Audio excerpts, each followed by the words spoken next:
you should already know what this is. And for those of you that aren't, just chill. See, we're going to get down to the other stuff here in a second. But what I'm always trying to get everybody to understand is everything is vibration. So, before we do anything else,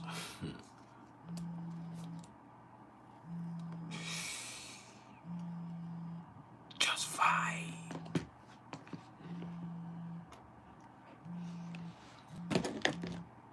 Hold up. The retrograde kept that from being as smooth as I wanted it to be. Let's vibe. Attune to Ken. Don't text that nigga. What's up, Nichelle? What you mean, is everything okay? Everything is beautiful. Just fine.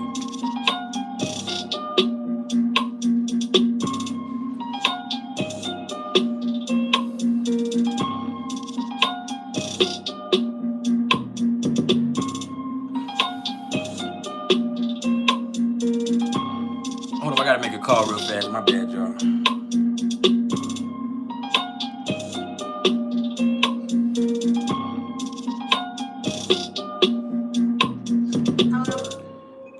Take you off speaker. No, babe. Yes, those little roast packs, but I don't care what it says to do on there.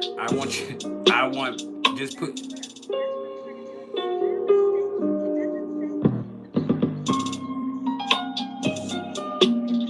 That's what I'm talking about. That's what I was talking about. I was talking about the mix. No, I was talking about the mix. I know, but that's not what I thought you know what I meant.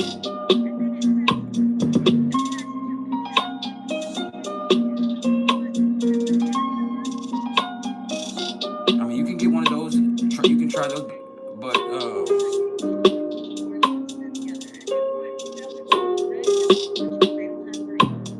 orange.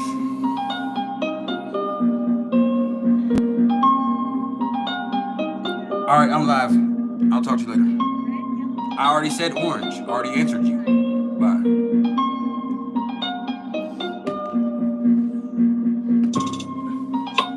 Just fine. How's everybody doing? Make sure y'all hit the like button as you come in the door. We just getting started.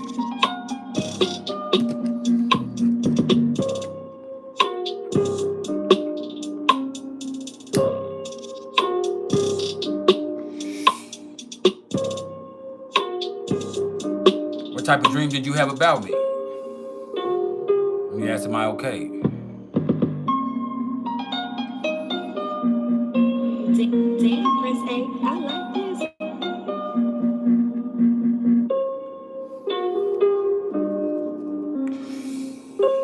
Just fine.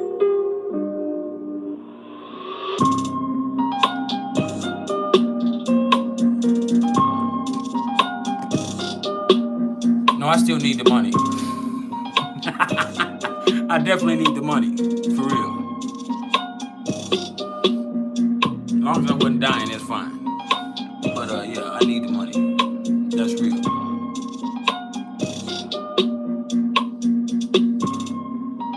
That was my spirit reaching out.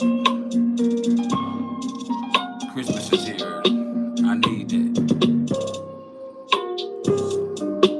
I'm smiling, but I'm serious.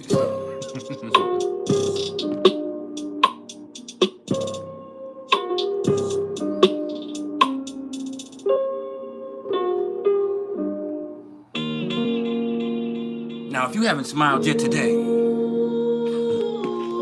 now would be the perfect time to do so.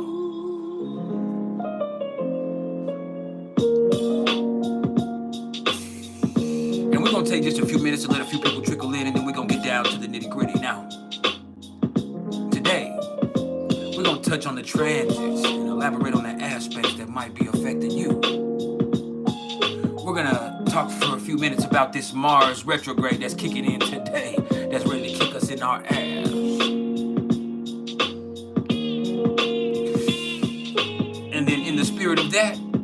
get into the PrIcElEs top 5 worst retrogrades in astrology.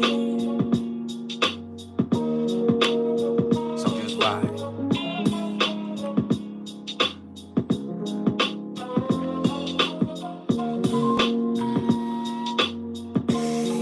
Everything is vibration.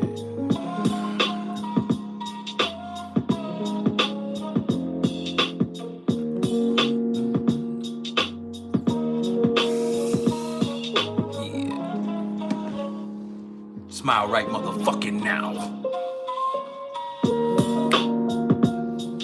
Oh, y'all see me in it. It's Sagittarius season. And y'all can go get the merch like this. For those of y'all that want to be celebratory of Sagittarius season, or for those of y'all that are Sagittarius yourselves, at www.blu3aliens.com. As a matter of fact, you just click on the link that's right there in the chat, and it'll take you there. They got some awesome astrology shirts and sweaters like this. You understand? They got some crystals. They got some fungus. They got all types of stuff that'll keep you right and keep your mind right and keep you perfectly legal in most places. And if you use my promo code PrIcElEs, you'll get 15% off of any order over $15, and you'll get free shipping. That's on me. Shout out to the Witcher on these hoes.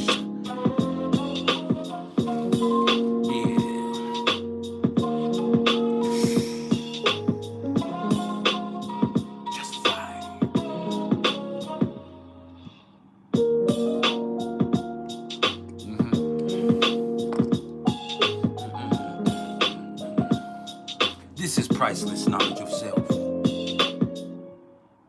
We are the Vibe Tribe.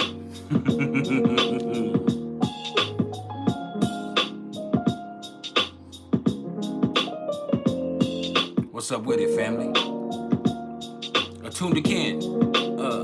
We can talk about it. Just shoot me an email so we can talk. I need that. I really need that loan, for real. And if we can make it a gift, that would be even better. As long as I wasn't dead, I'm happy. Just fine. But the universe works in mysterious ways.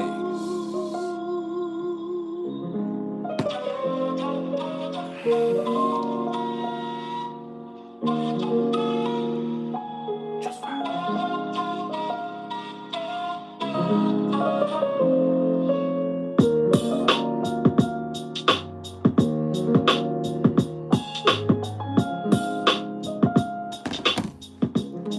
Beats by Let's Zone Out Music. Let's zone out.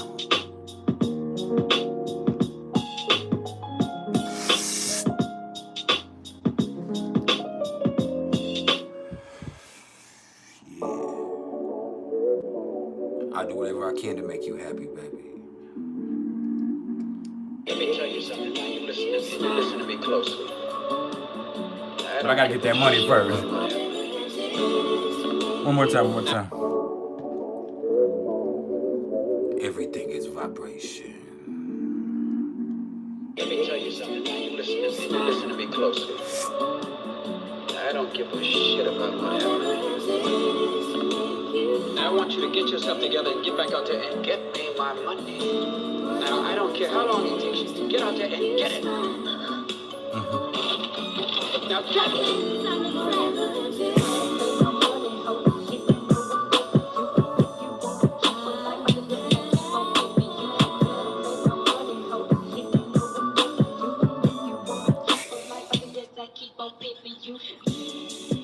What's up, Joni?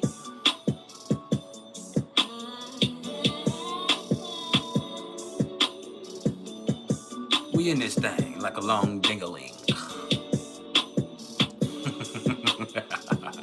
It's Friday.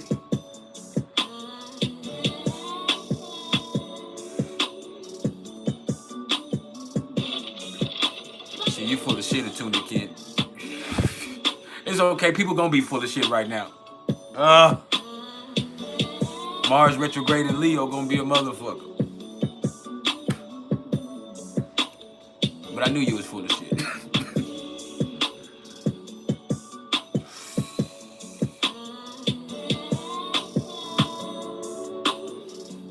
if I'm all right then, motherfucker. Bye.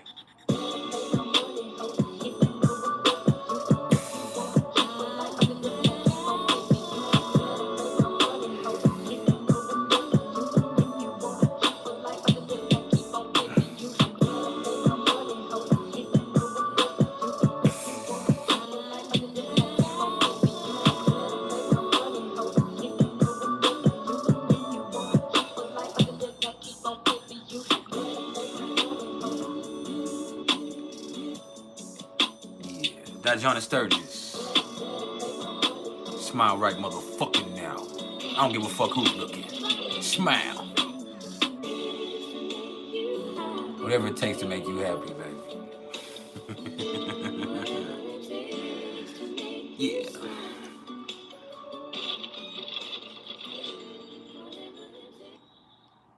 Now, before we go any further, I need everybody to hit the like button if you haven't hit the like button yet. If you haven't subscribed, you need to subscribe right now.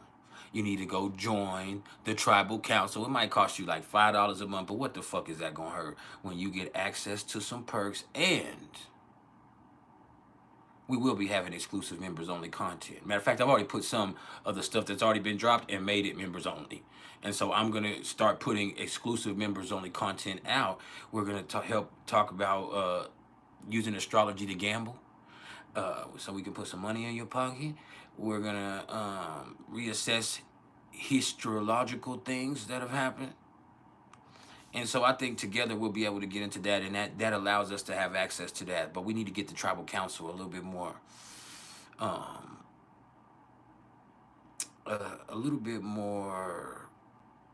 what's the word I'm looking for? Diverse. And so I need y'all to get on that. All right. And I need you to smile right fucking now. I don't give a fuck what you got going on. You here, you with me, so you can smile. Even if you laughing at me, smile right motherfucking now. You know, I don't know what you would be laughing at.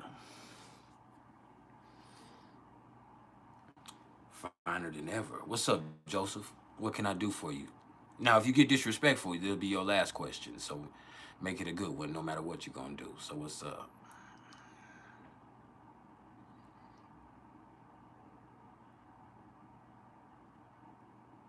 I know what historical I was playing. We were talking about astrological, so I missed historical and astrological at the same time, buddy. So BP Slick, way to be a dumbass and not pick up on the motherfucking vibe.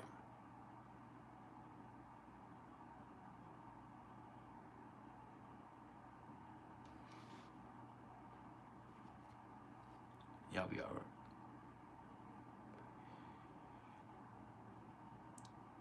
Just vibe. Let me put you up on game before we even do anything else. For some of y'all that don't understand, this is priceless knowledge of self.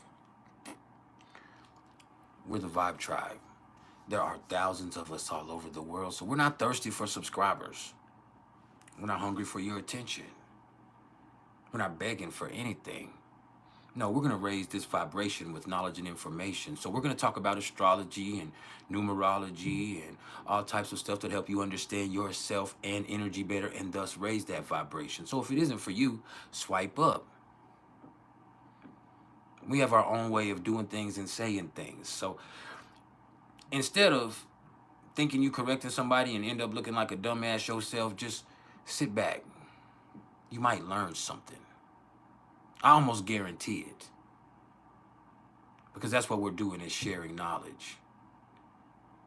And if you don't want to be sharing in that, swipe up. Because as you identify yourself as a hater, or you come in on some negativity or some troll shit, either myself or my constituents, meaning my moderators, and there's lots of them, probably over 100 of them. We've just gotten started today, so they haven't tapped in yet. And they all come in at different times, and I'm going to let you know they don't play about me. I let a lot of shit go because I'm not sweating it. My confidence is indomitable, if you understand that. Indomitable. Can you spell that, BP Slick? Can you spell indomitable? My swagger is incomparable. This vibe is inconquerable. And now you don't exist here anymore. You see how that works? You see how the moderator snatched you up just like that? You can't play with me, because then you're playing yourself. You don't speak any languages. You can't even type correctly. But, mods,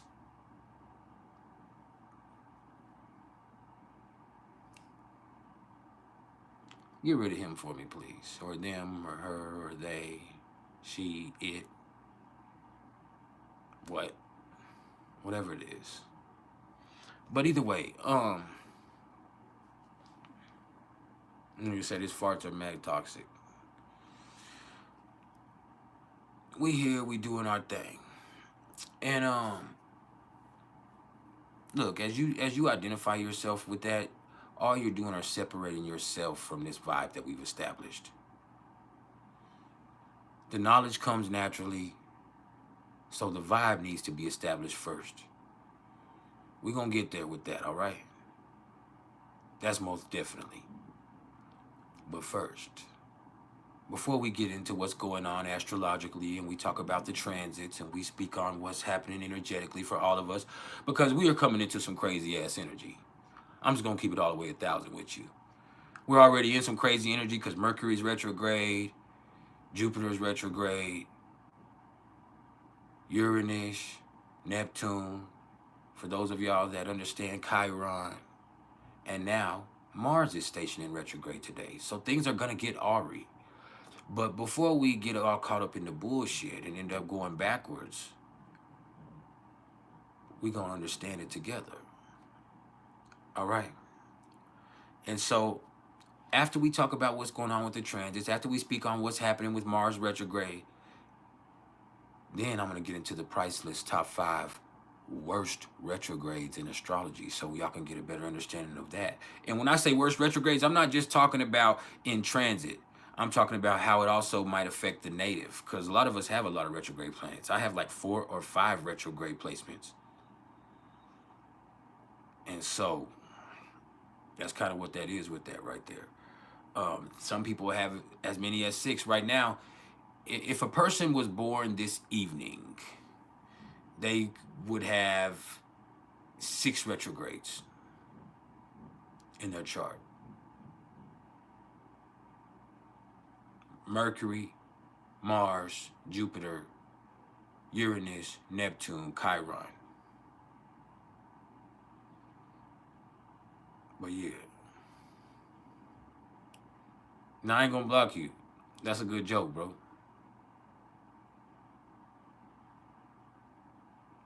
But how are you doing? Chief Handler is superior to you. What a hell of a name. You win that shit today. But yeah, for everybody else, before I get into this vibe and we get back into the vibe, I want to once again direct you to go check out Blue Aliens. That's www.blu3aliens.com. As a matter of fact, you can just click the link in the description right there, or not in the description, in the chat right there. It's pinned right there. And it'll take you to their website or to their store. They have some awesome astrology shirts. They got this right here, you understand? So you can rep for Sagittarius season, or if you are a Sagittarius yourself, you can get yourself right permanently. You understand? This is a little something they sent me that I'm rocking. You can go check out the crystals that they have. You can check out the THCA gummies and the other goodies that they have. You can check out the psilocybin or the fungus, if that's what your cup of tea happens to be. And if you use my promo code PrIcElEs, you'll get 15% off of any order over $15, and you'll get free shipping, because that's on me. You understand? And let me give a special shout out to the Witcher on these hoes. That's my partner in this endeavor. That's also one of the Vibe Tribe members. That's the proprietor of that site and that store. So y'all go check it out and y'all go social support. All right.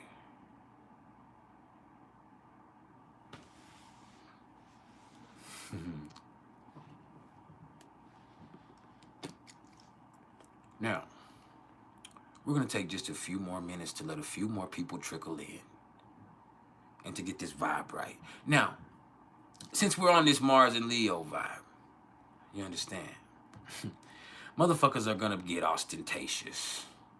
You might catch yourself projecting some preposterous behavior. Things could get extra. But still, it's all about being the one that's being chosen. You don't gotta use this attention-seeking behavior. Real players get chose. You dig? Give you my love. Took yours away. Yeah. But gave you my love.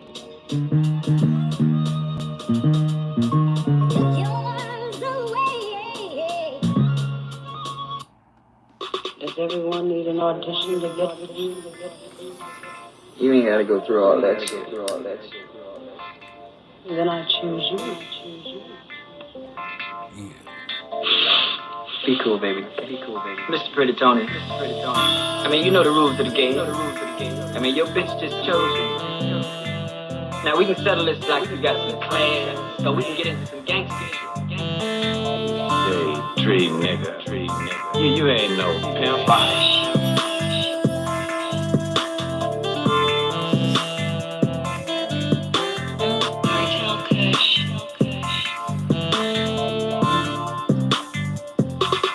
This ain't all love and light. True spirituality ain't like that because there's also that shadow you have to contend with.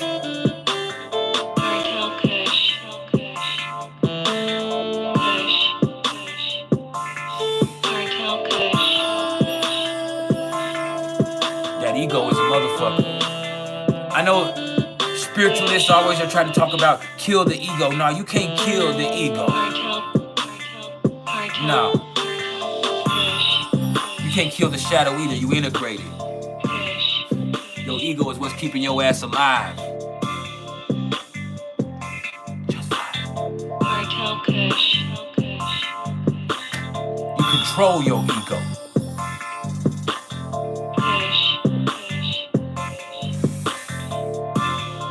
That's the kush.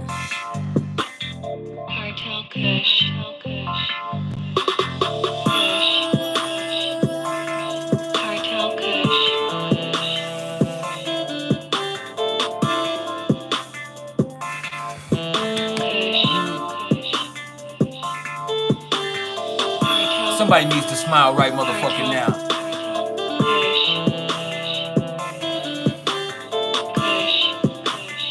It can't be as bad as you thought it was gonna be because you fucking with me. Yeah. So you are now playing at an advantage.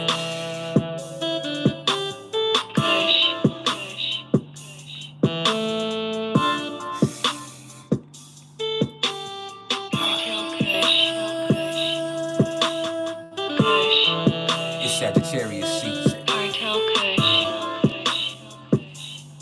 So yeah, it's about you. As much as you are going to incorporate other people, at the end of the day, it is about you. You are on this journey alone. There's people that you're going to encounter, even experience along the way. But this is your journey. I'm just here to guide you.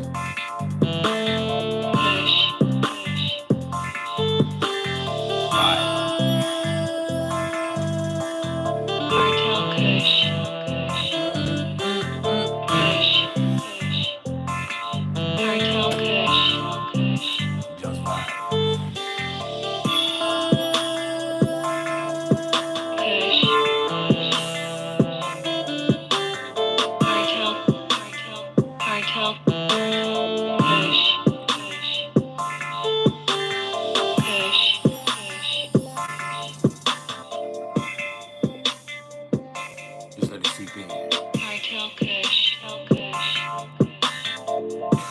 This is priceless knowledge of self.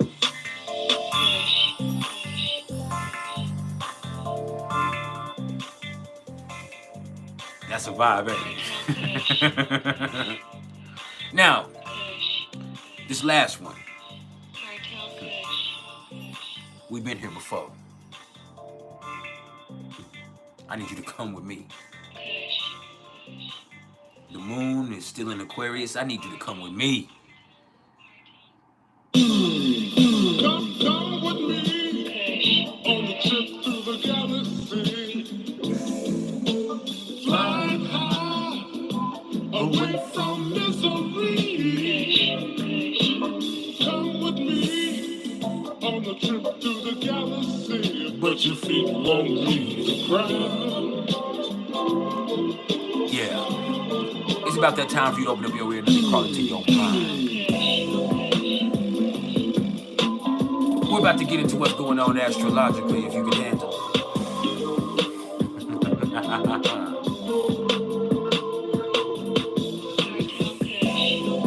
That's the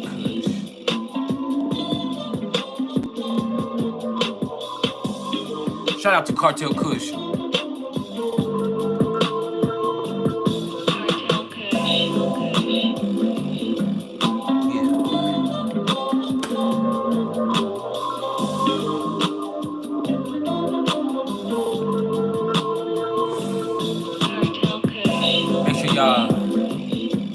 Subscribe if you haven't subscribed. Like the motherfucking session. Do whatever you can do. I am stoned. Stoned to the motherfucking bone.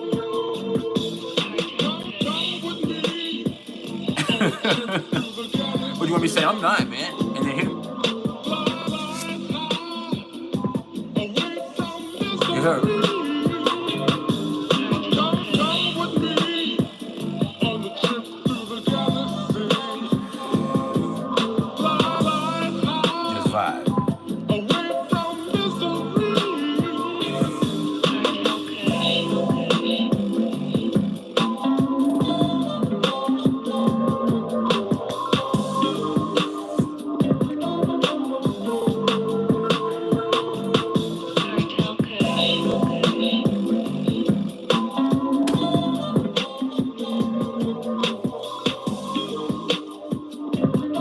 We're about to get into what's going on astrologically in just a second.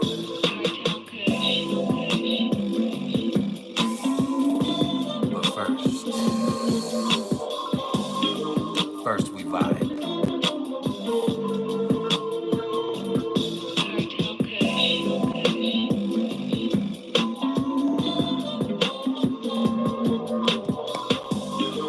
This is like the theme song of the channel right here.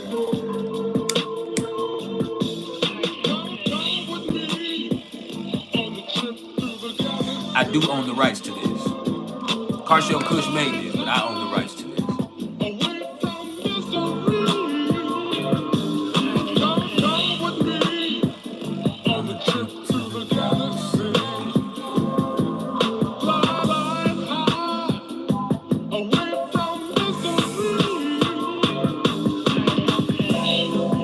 Yeah, man.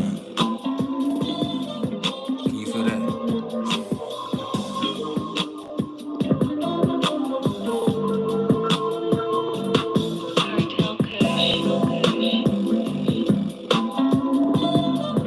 Like button if you haven't hit the fucking like button yet before I get mad and go home.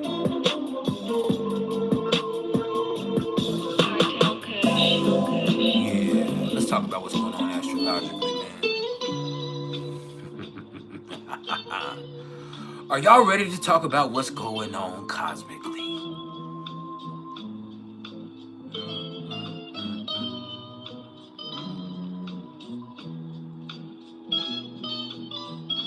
Lot.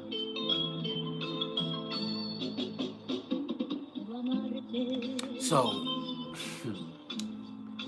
the sun as we speak is now sitting at 15 degrees of Sagittarius. And so, first of all, this is where the big picture comes into perspective. You start to look at things, you start to anticipate also. There's a certain restlessness that kicks in because you're ready for the next thing. You want the next thing to be the best thing. And it's not that you hate this thing. It's just you always want better. You always want more. You feel like there's so much more you can explore. There's so much more you could love and adore if you could just experience it. You start to become focused on the journey and every step of the path that you're on. You start to wonder, why are you on the path that you're on? How did you get here? See, this is where that search for purpose takes precedence. Welcome to Sagittarius season. I'm your host. Now, let me also say the sun is conjunct to Mercury retrograde, and we had a Kazemi yesterday. I should have came live yesterday, but I had some other stuff I had to do. I couldn't do it. But we had a Kazemi, which means exactly conjunct. The sun and Mercury were exactly conjunct for a little bit. And that means people were probably clumsy as fuck yesterday. People were probably saying anything and everything. And they felt that they were telling the truth.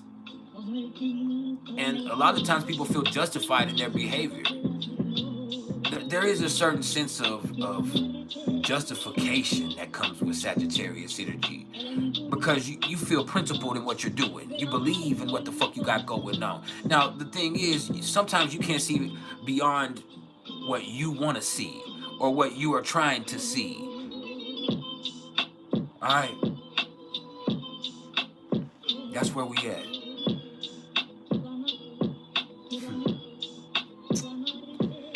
And with the sun conjunct to Mercury, this is just going to be where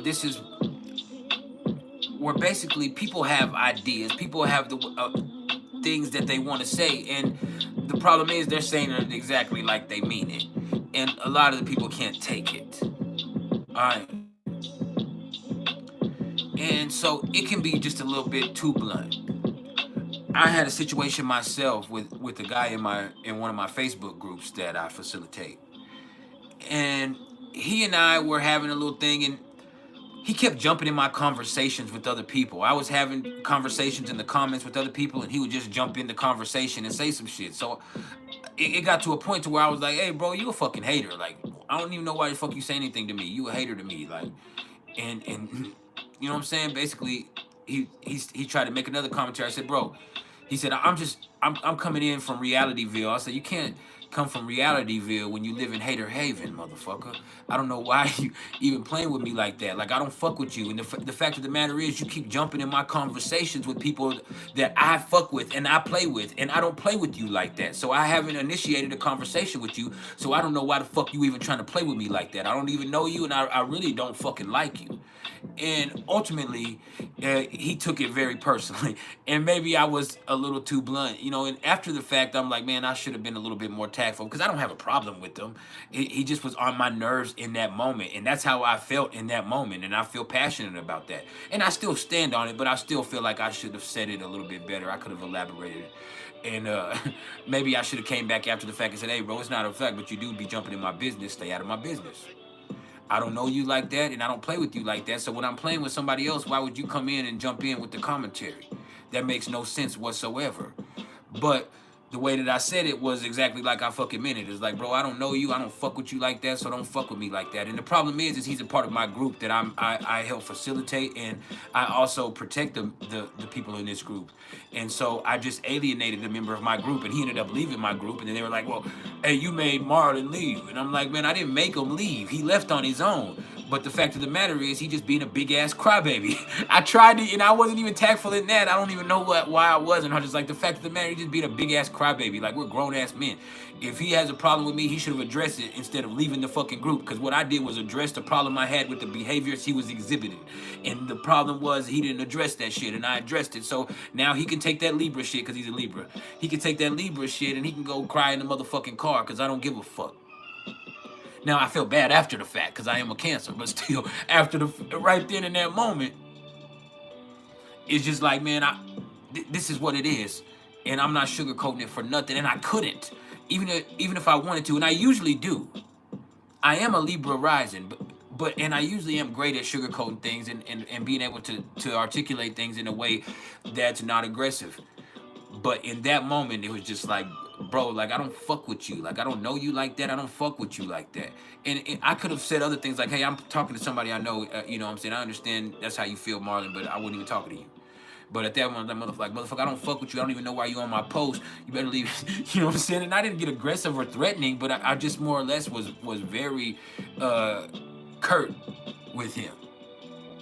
And it just led to a situation where I was very aware of it yesterday because of everything that happened. And I'm like, dang. But you can't go backwards.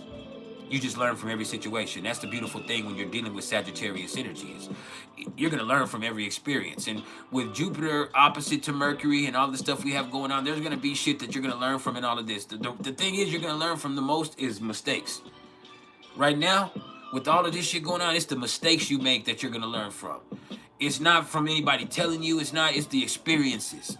You understand? You start to gather wisdom because you fucked up and you've seen this road before. And so when you've seen this road before, you're more familiar with where you're going and you can do a thing and do your thing with that. All right? So that's what's up with that. What else? The sun is opposite to Jupiter, almost exactly opposite to Jupiter, square to Saturn, and then sextile to the black moon Lilith. So that's doing a little something in its own right, you know, with this, because the aspects that the sun make are going to be the most prominent. The moon sign and wherever the moon is placed is going to be the most important placement, both in a person's natal chart and as far as transit and universally, because the moon has the strongest influence on Earth because of proximity and because of the energetic connection that they have with each other. And so as much as the moon has this influence on the Earth's fluids, it's also going to have an influence on you with you being 70% fluid. But you can even look beyond that and you can see that the Earth controls the moon. And so as the Earth controls the moon still has such an influence on the Earth. And so there's this effect on this right here. And so when you see this right here and the sun's aspects that the sun is making, it's like it's shining light on something, even when it's a negative aspect. As far as when the moon is placed somewhere, that's what's going to set the tone energetically and emotionally. And for us being mammals and emotional creatures, warm-blooded emotional creatures, we actually are going to be affected by that greatly. And then the ascendant point of any chart is always going to be the most significant point in the chart. You dig? It's always going to be the most significant point in the chart because that puts everything into place. It tells you how it's playing out and where it's playing out. And so once you have that ascendant point using the time of the day or the exact time of the moment that you're trying to see, it puts everything into play and it gives you an understanding of how it's playing out or where it's playing out. Not just how, but where. And then the moon sign is what's setting the tone or setting the mood emotionally. And then the sun is shining light on the things that are going on. And so when you have the sun opposite to Jupiter, and this is being the sun in Sagittarius opposite to Jupiter in Gemini, but also Mercury opposite to Jupiter and Mercury being retrograde and all of this, it's ultimately saying, hey, this shit is going to be all over the place, but there's so much you can learn from it. This shit is going to be crazy and chaotic, but there's so much you can learn, but there's also too much going on. And you're going to end up learning from the mistakes just as much as anything else. And if you're willing to do that and you can just stay positive throughout the whole process, then you're going to be able to extract all of the great stuff that can come from this. All right. What's up, Kale? How you doing, family? Shout out to my brother, Kale.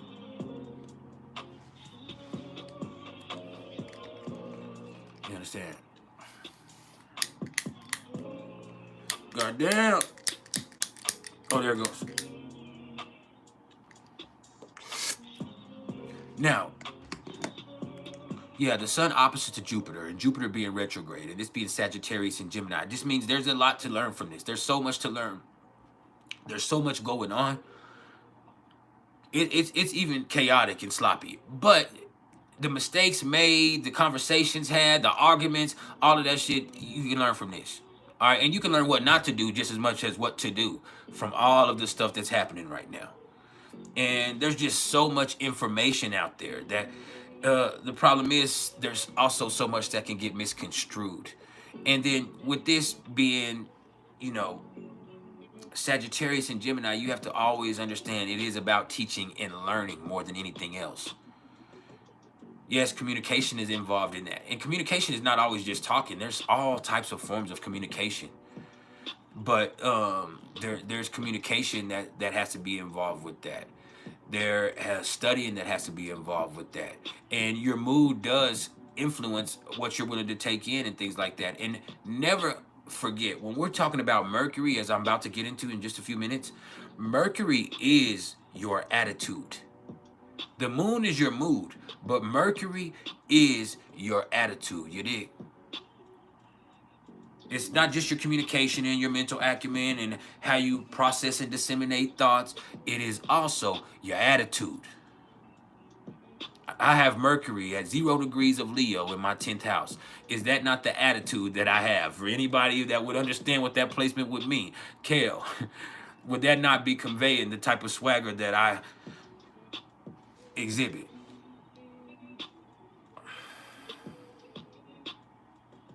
As soon as y'all come in and say anything about Diddy, all you're doing is saying, hey, you know what? I'm not very intelligent.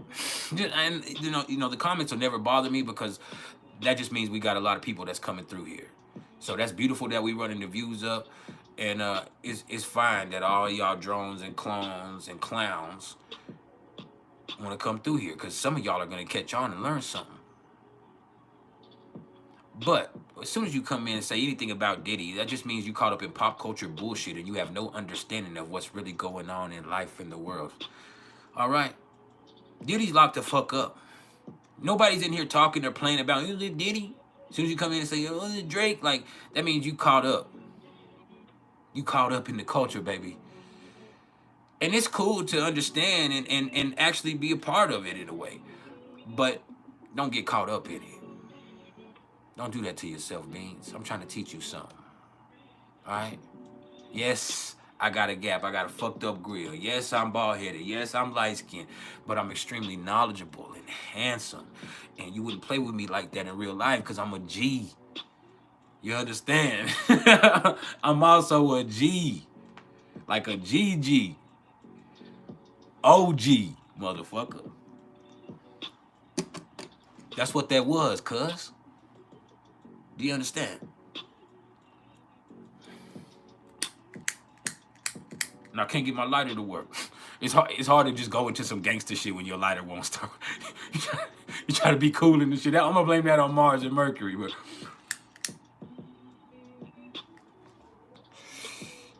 it's hard to just, you're supposed to just flip that hoe. But yeah, you gotta chill on the negativity. It's not necessary.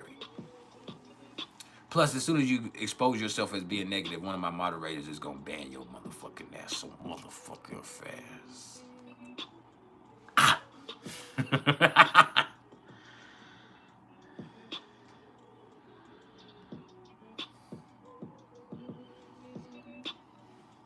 I always stand on business. I'm a Mars in Capricorn. I always stand on business. And it's in me, not on me. It happens to be my 4th house. This is just, this is how I came up.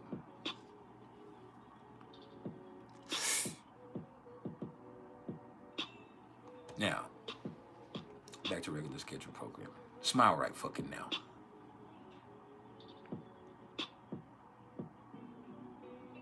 Ebony.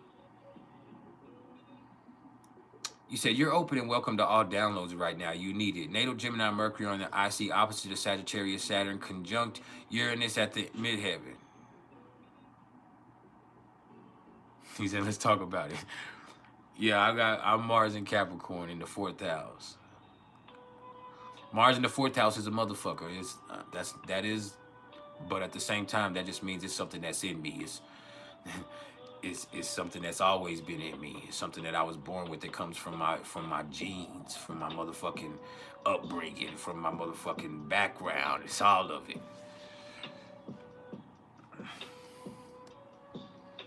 It means I'm the type of nigga that stand on business for real, cause it's in me, not on me. Cuz, hey, don't get me started. I'm for real. Cause ego kicks in. Mars is doing what Mars is about to do for this next 2 months, and I'm trying not to get caught up in it, because if I get caught up in it, my ego takes over, and that's all a wrap. It's all a wrap. If I get pompous, it's a wrap. Back to the transits. But yeah, man, the sun is opposite to Jupiter. The sun is square to Saturn, though. But this is the sun in Sagittarius square to Saturn in Pisces. And if this was other signs, I would say, like, this is a reality check. But this is really, like, worries kicking in. It's like you'll be having a good day and you'll be all right, but then, like, some worries will kick in and it'll fuck with your mood. Or some stuff that doesn't have to do with you will affect you. Like, I would be having a good time, and then earlier, I just happened to catch a glimpse and see some shit that was going on politically. Like, the president of South Korea declared martial law. Now, the government and the parliament shut it back down after he did it. But the fact that that type of stuff is happening, it's extremely disheartening. It's not unexpected, but it's still disheartening to know that that's some crazy shit that's about to go on in the world. That Trump is also in his own right asserting himself and saying and saying whatever needs to be said to let his nuts hang, and he has the right to do so. But we're also just at a crossroads globally to where anything can be incendiary, anything could be something that is incisive. And so this shit is gonna get even more interesting. But yeah, it'll just be some shit. But either way, you never know. It's just like you'll be all right, and with the sun square to Saturn, it's like all of a sudden like something will fuck with you.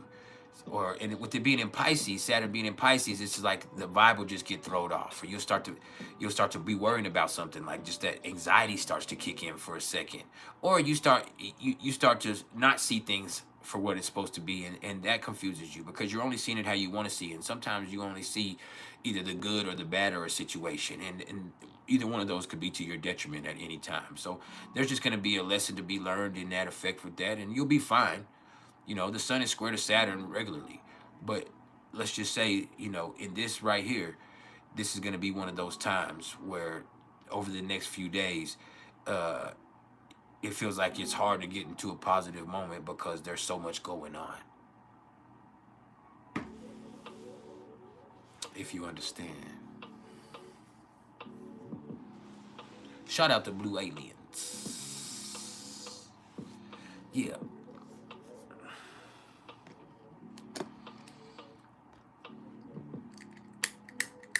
There goes the lighter. I'm trying to be cool to the lighter.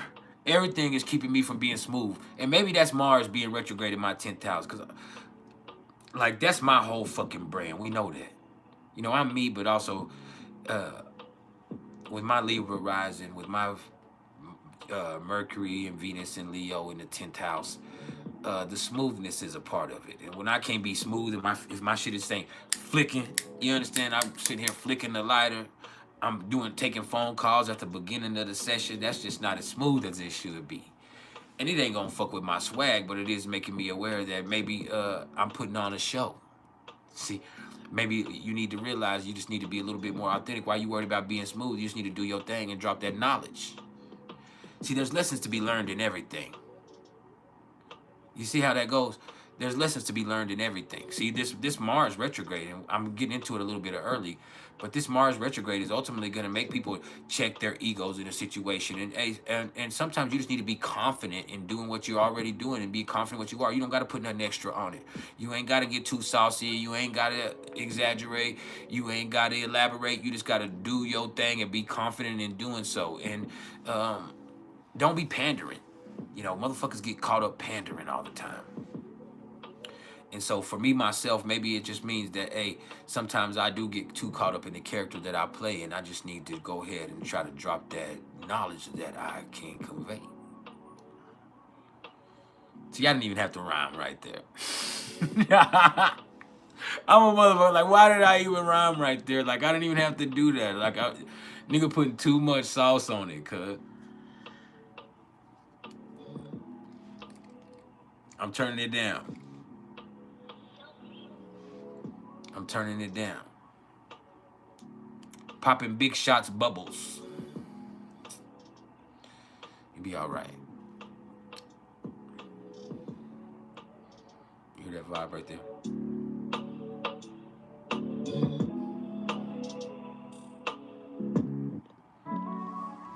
That bitch vibing right there. Now, anyway, with the sun sextile to the black moon Lilith, usually I don't speak on the black moon Lilith, but I just feel like with the sun in Sagittarius sextile to the black moon Lilith right here in Libra, this is where people would be making things better than what it is. Like, even as a whole, the government and people you're dealing with on a day-to-day basis, like, they don't want to tell nobody the truth. They want to make it seem like it's better or give you a more positive outlook because they want you to be positive. But a lot of the times that doesn't help. Sometimes you just need to be blunt and realistic. So that sextile right there is giving you the perfect opportunity to do so. But a sextile is not automatic like a trine. You have to look at it like there's a choice involved. You have to look at it like there's a certain synthesis that's needed. You have to work with this. And so there is a choice that's involved in this right here. And so with this sextile between the sun in Sagittarius and the black moon Lilith in Libra, I ultimately think that the reason I'm speaking on this is because there's going to be a situation that comes up for a lot of people to where you had an opportunity to just say what the fuck you needed to say and be honest and be blunt about it and tell the truth. But instead you wanted to make it seem better than what it was, but now you're setting the whole situation, including yourself, up for a big time failure, and you've made it more complicated than it has to be. And you can only learn from those experiences, and you will. You will. And that'll help. But the truth strengthens relationships. Sugarcoating shit, it weakens it. So sometimes you need to look at the truth with this. And with this being Sagittarius and Libra, hey, the truth is what's going to strengthen that shit. Not motherfucking all of that sugarcoating shit and trying to people please and trying to make something seem like you're selling it to somebody. It doesn't have to be propaganda. This ain't politics. You understand? It's love.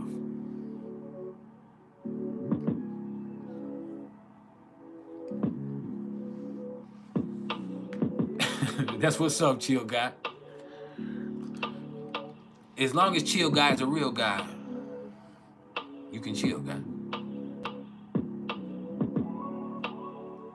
Yeah. See, look, the lighter is fucking hating. I would try to flick that bitch and be cool, man. The lighter is hating, cuz. Attuned to Ken. I say,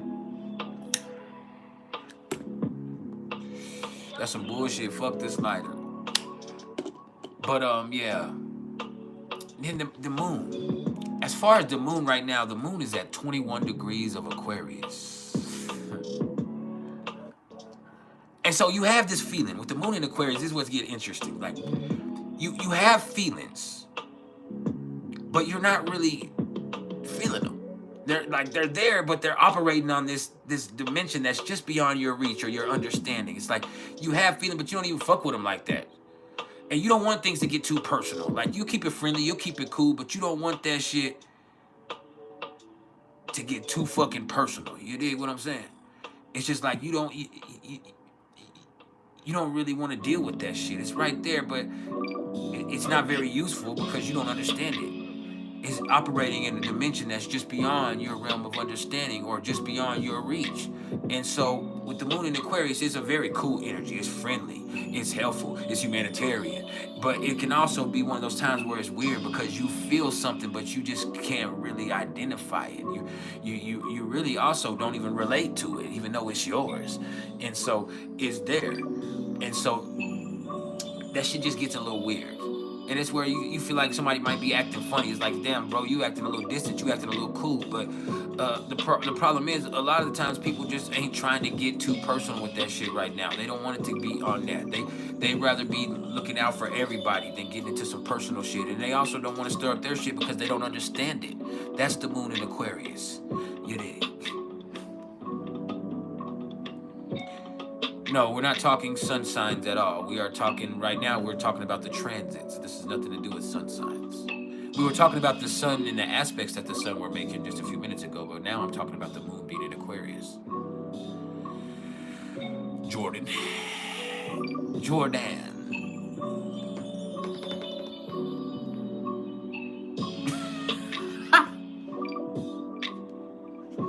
I ain't gonna lie. The white folks had the good bud. When I used to buy before I moved to where it was legal, and I ended up buying from dispensaries. And when I was buying from the street, like I would want to buy a Kush as far as gas from white boys, because back then when they had the ones that were the college white boys, they had the access to that good gas. You understand? And then you dealing with some niggas, it just you might get a good batch, you might get a fucked up batch. They out to get their money, and so they're not gonna turn it down. They're not really caring about quality. The white boys they had that pride in what they had. Like, hey bro, I got some fucking double the banana tango. That's racist. Hey bro, I got some double banana tango. Are you gonna come over? Like, this shit got my mind racing. And I'm like, what? And he's like, yeah, come over. And then every now and then you might run into a Mexican that has some, or you know what I'm saying? But as far as the brothers, it just depends. It's spotty. I was talking about weed right here. I'm talking about all types of stuff. We're vibing. We're vibing, bro. We're talking about astrology and weed and life and politics, and we're just trying to vibrate high and enjoy it. And when we get done with all of this, we're going to get into the priceless top 5 worst retrogrades in astrology. All right. No, transit means where the astrological bodies or astrological placements are currently moving through, or where that's what they mean. They're in transit. The sun is moving always, as we know. The moon is moving always, as we know. Mercury, Mars are moving. And so what I'm basically doing is telling you where they're placed and then giving you an energetic assessment of that placement that it has with that right there. All right. And then when we get done with that, and we talk about Mars retrograde, which we'll talk about when we get to Mars, because that'll be in just a few minutes. But once we get with that, we'll do the top 5, and then I'll be out, because I'm going to go spend some time with my family. All right.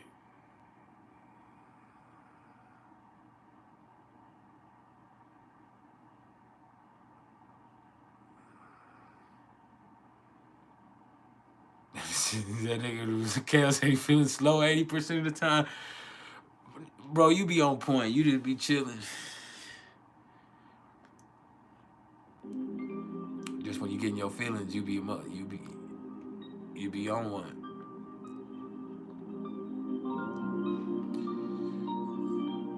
What's up, Licious Booty? My girl in there, you be in trouble. But is it licious? Is it luscious? Can you twerk it? Can I touch it? Let me stop the blood is rushing. I hope it's gushing. Don't get me in trouble. Let me stop playing. Let me stop playing. For real, stop. Y'all gonna get me in trouble, man. See, I think with this Mars retrograde in Leo, I'm probably not gonna be behaving. No, but for real though, I'm probably not gonna be behaving. And you know, as we looking at it and we talking about this being in Leo, let me be real with you. You might want to just turn off the video and listen to this audio, because the more you into this, the more you catch on, the more you're gonna start fucking with me. You're gonna start feeling my vibe, and the more you're gonna start looking at your man and realizing that he ain't shit. I'm just gonna keep it all the way 1,000. You're gonna start looking at that nigga like, man, that nigga really ain't shit. Like, and so you got to be careful. Sagittarius season, it'll do that to you, because the grass starts to look green on the other side. For real, that's what happens. With Sagittarius season, you start to idealize and identify. You start to think, man, this... But yeah, you start looking at that nigga like, man, this nigga really ain't shit. This nigga is a bitch. And I'll be like, you know what I'm saying? And I'm just... Shh, my girl gonna come. She in there.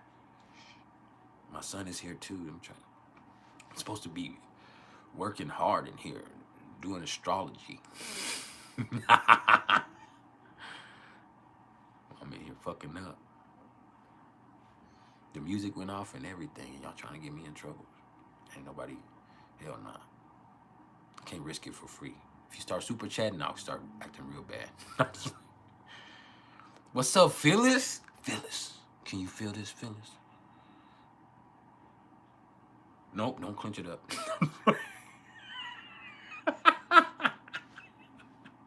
I'm stupid. See, I've been playing too much. I ain't gonna lie. No, I ain't gonna lie, bro. I've been playing too much. As soon as the sun came into Sagittarius and that shit started opposing Jupiter, I ain't gonna lie to you. I've been playing like way too, or maybe it's been Mercury, but I've been playing way too much for real. Y'all know I got a hernia, right? I've been laughing so hard that hernia been popping out. And then I'll laugh about that. Like, this shit is weird, bro. Like, what the fuck? Like, oh. And then I was on that CashApp shit for the whole month that they was on there. So I was rolling the whole month. Like, I really been tripping, bro.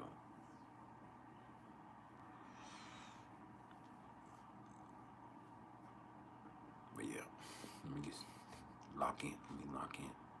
All right. All right, we good. We good. All right, I'm gonna stop playing though.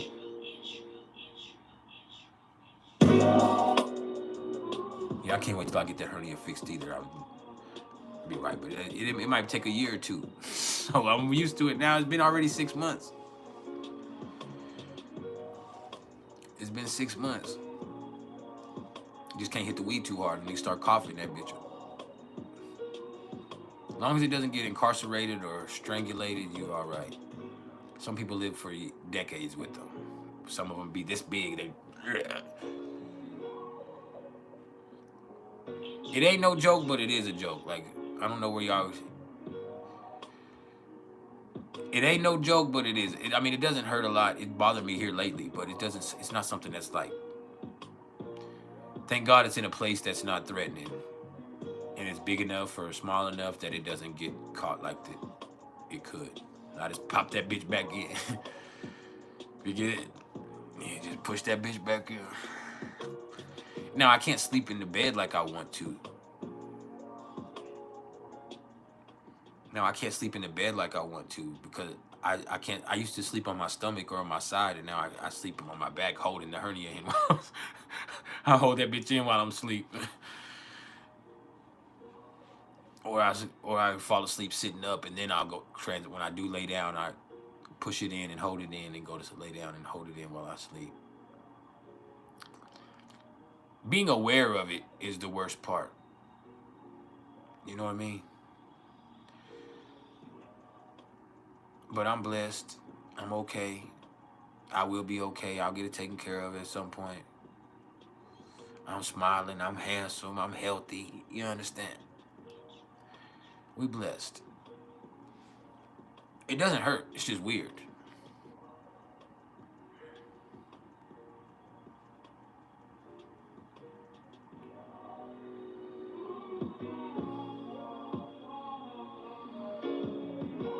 Yeah, it is very annoying. It's scary and it's annoying because you're always aware of it.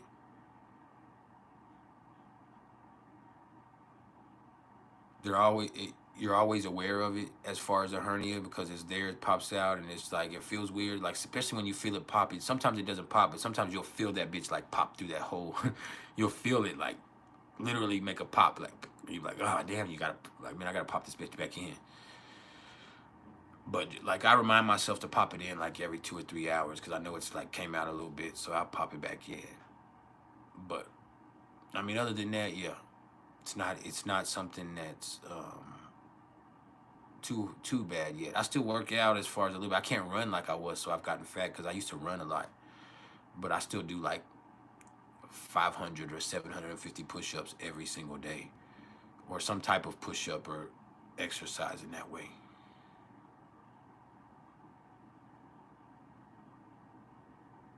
So yeah.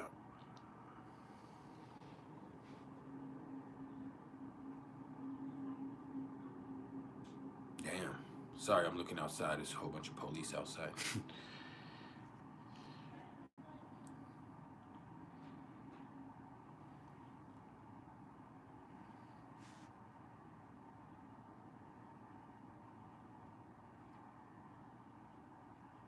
Sorry. Oh, I have IBS too. We got to both feel this. I think you need to transfer that shit to me mentally. But yeah, I got. But we're not talking about that. We're not finna. We talking about what's positive. We're not finna get into all that. I'm happy, healthy, strong. You're happy, healthy, strong. You'll be okay. You'll get it taken care of when you can. We'll be straight. I promise you. We need to get back to these transits. We're not getting into all of that.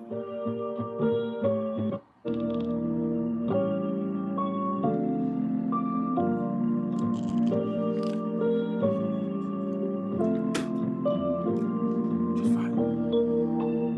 Yeah.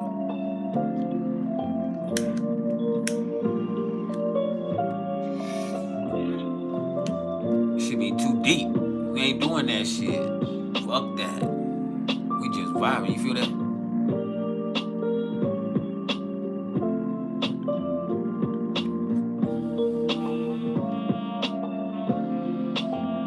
Oh, that beautiful.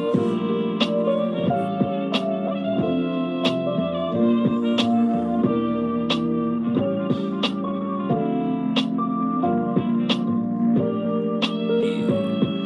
Now, let's talk about Mercury. Mercury is retrograde in Sagittarius. It's sitting at this moment at 13 degrees. And it's going to be retrograde until the 15th. So we're halfway through this Mercury retrograde, basically. A little bit over halfway. It's the 6th today. So it being the 6th today, we got 9 more days. Yeah, we're a little bit over halfway through with this Mercury retrograde. They usually last about 21 to 24 days. But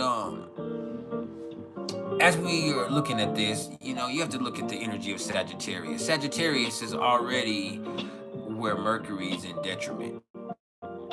And so the problem with Mercury being in Sagittarius is like people are so focused on the big picture or even on the projected or the prospected, people are so much paying attention to what's over the hills and far away that they can miss out on what's going on right in front of their face or in the present moment even.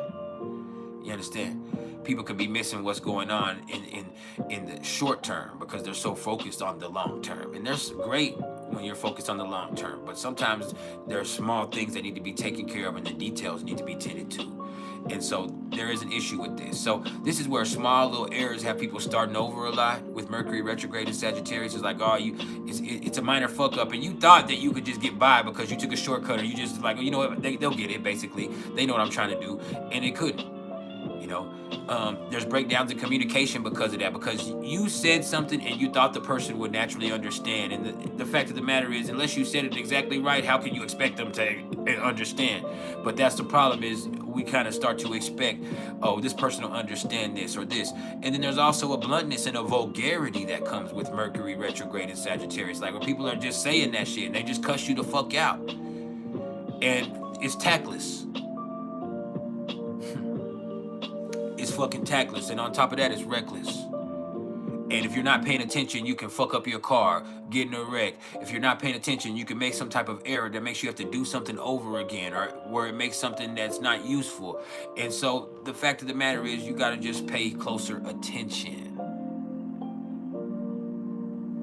Yeah. This is Mercury retrograde in Sagittarius. And Mercury's opposite to Jupiter. And like I said, they're opposite, but they're also mutually receptive to each other. So that right there is something that's very strong. Like this effect with Mercury in detriment in Sagittarius retrograde, opposite to Jupiter in detriment in Gemini retrograde, is a motherfucker. It's chaotic. And you're gonna learn from the mistakes made more than anything else. There's so much going on. This shit is chaotic. There's so much being said. There's so much being done. There's so much at play. There's so much at stake that this shit can get overwhelming. You can get overstimulated. It's like, man, you can find yourself overcompensating. And so when you do that, you're just making it harder. It's hard for things to just click right now. And so you end up learning from the mistakes. Sometimes you're being clumsy. Sometimes you're rushing things. Sometimes you're leaving things undone. And so all of this is like, okay, you're learning just as much as from the things that went wrong as the things that went right. And with this retrograde right here, there's going to be a lot that ends up ultimately going wrong just because you've allowed the space for that to happen. And a lot of people don't understand that. It's like you didn't take the time to do it right. You just did it. And then with Gemini, it's like you wanted to go on to the next thing. And so you left one thing undone because you're getting spread too thin, and then you have so much going on that nothing gets completed. And then on the other end of that, with the Sagittarius part of it, it's like, okay, well, what I'll do is I'll skim over it, or I'll basically try to do the quick fix, or I'll basically try to, and then it ends up making everything more complicated than it has to be instead of you just doing it right the first time. And so you learn. You learn when you had to do something over and over again, or you made something and you didn't get the return you wanted because you didn't put the appropriate effort into it, or because you just thought people would get it, and everybody ain't gonna get it. You did. Everybody ain't always gonna get it. I've seen this play out in small ways, even just now. When I was on the phone with my wife, she left, I wanted her to make a Mississippi pot roast, right? And so I tell her, hey, get the Mississippi pot roast. And what I really meant is the pot roast packs that I've gotten every other time. And so I say, hey, get the Mississippi pot roast. She gets to the store, she hits me up right before I start the live, and she's like, hey, there ain't no Mississippi pot roast. I'm like, yes, there is. It's on the bottom shelf. And she's like, I'm here looking. There ain't no Mississippi pot roast. And then I'm like, man, there's pot roast. And I got mad and hung up. I was like, well, don't get it then. I got mad at my feelings the way that cancers can do, and I hung up. And so she called me just a few minutes later, or she texted me a few minutes later. She said, you mean this pot roast packet, the seasoning pack? And I was like, yes, those that you pour into the crock pot with the meat, and it makes the Mississippi pot roast, and you put the peppers and all that shit. And she's like, oh, this is what you mean. And I'm like, yeah. And she's like, but that's not what you said. And she's right, that's not what I said. But I said what I said, and I expected her to understand. And so it's small, but it's just right there. That's what causes those breakdowns in communication. That's what causes those errors. And that's what causes the frustration. And then when you're driving, especially right now, when you don't pay attention to something, when you try to take a shortcut, when you try to do something different, when you at the light, instead of you coming to a complete stop, you just yielded. All those type of things end up causing some issues sometimes, and you have to deal with that. And then sometimes you just make mistakes, and there's going to be small errors, but those errors end up needing to be accounted for. And so you're going to have to account for these. And then with the bluntness, and then also you have to look at when you think about retrograde and this being Sagittarius, and you think about when people talk about, oh, their exes and this and this. Well, I'm going to be honest with you and let you know that in the only way that this will be something that's an issue is when people start to idealize shit that used to be with the retrograde. And so they might be in a situation with their current relationship where it might be in a frustrating point, or it just feels like it's gotten to a stagnant point. And instead of them thinking about how they can fix this current relationship or how they can get something, move on to something that's better, they start to idealize something that they've had before, and they start to think about that and might even entertain it in certain instances. And that's where you get those calls and you get those connections. Just so we know that. All right. And Mercury square to Saturn. And so with Mercury square to Saturn, it's like that's going to slow things down to a certain degree because you're not seeing it how you should be seeing it. It's Sagittarius and Pisces once again. And it's retrograde Mercury and then Saturn in Pisces. And so a lot of the times you're making something worse than what it is. And you're not seeing the good that could come of it. And you'll learn through the experience. You're going to have to find out because you're so worried about it that you're going to make it be a problem to the point to where you have to find out what it's going to be. And so it's just kind of like that, where it's going to take some time and you're thinking about it. But at a core level, you're not thinking well enough about yourself or the situation with Mercury square to Saturn. You're not thinking well enough about it. And you need to learn how to work smarter and not just harder. You're making it harder on yourself because you're worried about it so much. And once that worry is in the mix, it's not easy for you to make it easy. You're making it complicated because you're tripping about it. So stop fucking tripping about it. And before I go any further, let me go ahead and say shout out to Ebony, motherfucking OG tribal council been supporting. Even when I was talking shit about Trump and all that other shit, Ebony never turned her back. She stayed with the tribal council. Like, man, thank you so much for always contributing, for always supporting, for always being here and always being on this shit, even when me and you don't see eye to eye on everything. So I just want to give you that props and that love and that respect for real from the fullest. Yes. Yeah. In the words of these youngsters, W's in the chat. W's are Ebony. W Ebony. W Ebony. Yeah. W Ebony.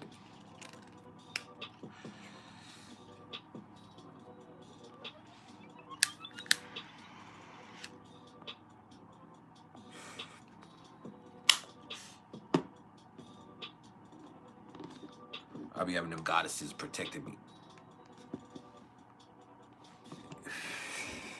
I'll be on their nerves though.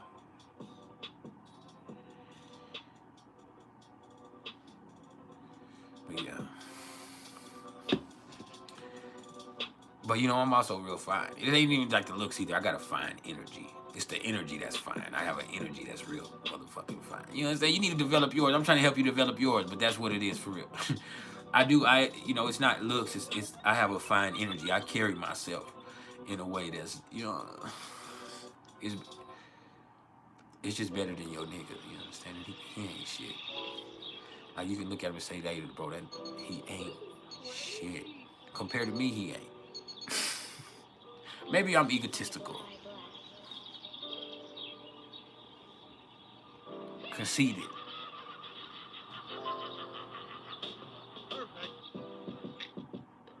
Shout out to Beats by Blizz Zone Out Music. This is a big contributor.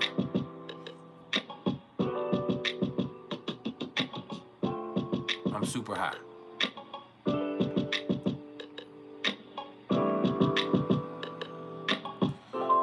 I'm super cool. Super fresh. I'm elevated. Highly celebrated. Hella hated.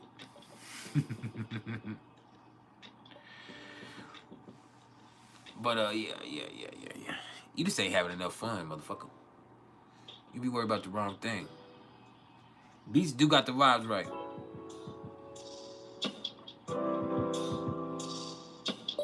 Don't go to glazing them too much though in my motherfucking chat. I love Beats like the rest of us, but we ain't gonna go to glazing this nigga in my motherfucking chat. We only glaze me. Hell no. I'll turn these beats off right so motherfucking fast.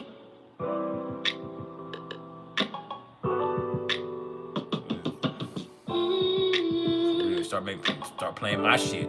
Start telling you this is mine right here. See, I made this one.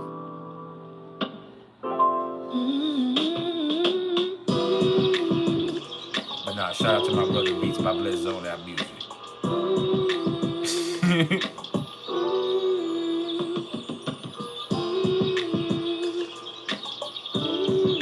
Yeah, my fifth house moon. Me and my sister hadn't talked in a year. And we was talking yesterday. We was talking. Or it was on her birthday, the 1st. So 5 days ago. But she blocked me on all social media because I got onto her about her kids a year ago or 2 years ago. But she's a Sagittarius. But we were talking about it. Like, her man was talking about it. She's like, no, my brother was mean. Like, all this empathic bullshit. All this empathic bullshit that that wasn't my birthday. My birthday's in June. My sister's birthday, she's a Sagittarius. I'm a Cancer.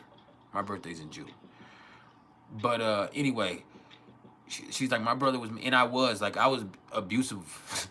I was mean, and I was like, if it was her birthday, I would take away her fucking birthday. I would make it about me. If it's my sister's birthday, I'll get in trouble. I'll do something to where the day becomes about me. I'll get in so much fucking trouble that they gonna pay attention to me. We're not paying attention to them. You paying attention to me. I don't give a fuck if it's her birthday. You gonna buy me some, or we'll tear this whole shit down. That's that 5th house moon. Like, I will upstage my sister so motherfucking fast. She be in there trying to talk about some shit. I'll go in there and just do that shit way better than her. Bitch, get the fuck out of here. You can't read. Look. I was mean. And then I would be so bad. I would be so bad that I would just be sitting there, right? And I'd be in my room and I'd be mad because I didn't got in trouble and my fucking little badass brain will kick in and I'll start thinking,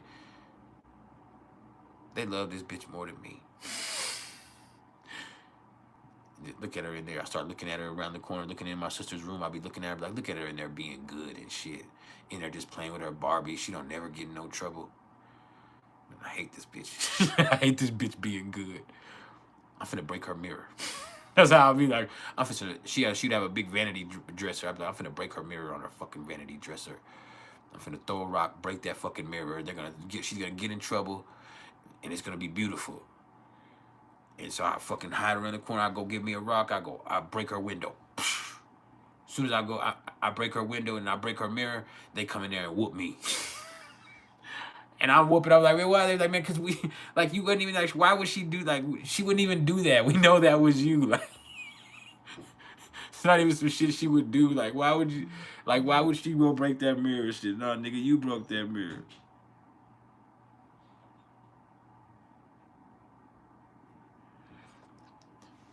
Shit was crazy.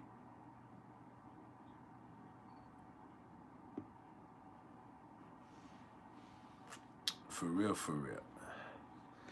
For real, for real. But yeah, I was like that as a little kid. Anyway, back to the transits. Venus. This is the perfect sound for Venus. See, Venus, as we speak, is at 29 degrees of Capricorn. So that means it's conjunct to Pluto, but it's also at that 29 degrees of Capricorn. This motherfucker be serious today. This is where in your relationship, there's gonna be some issues today. Maybe a motherfucker feel like they're being controlling. And it's like, man, within your relationship, it's like you can't do what you want to do. You feel like this motherfucker's trying to be controlling and trying to run you. And so all you have is that impulse to break free. Do you understand? That's where that 0 degrees of Aquarius shift that we come into tomorrow comes into play. It's like that shift from 29 degrees of Capricorn to 0 degrees of this right here. It's like, man, what are we gonna do this? You dig? So it just, it's like you want to have a more open mind. And yeah, it's just like you feel like control, you want to break free.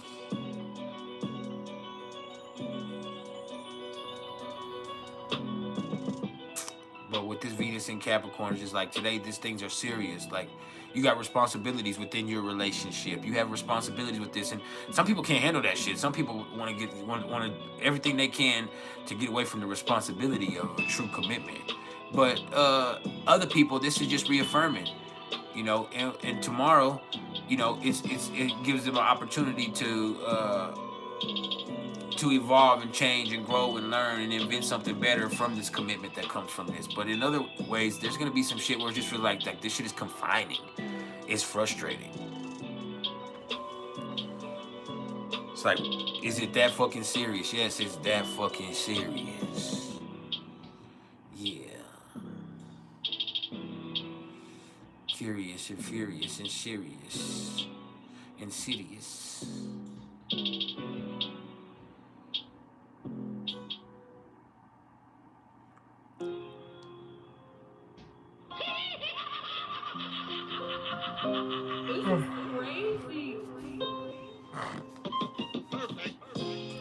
Now,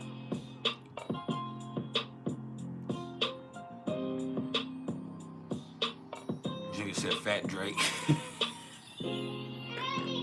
There ain't nothing fat about me. I got a fucking sweater on.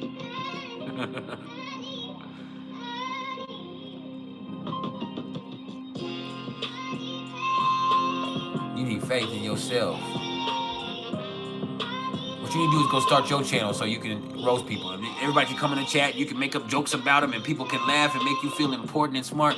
And that way you wouldn't be begging for attention in my motherfucking chat. You dig? You need some faith in your motherfucking self. Cause you embarrassing yourself, Jack.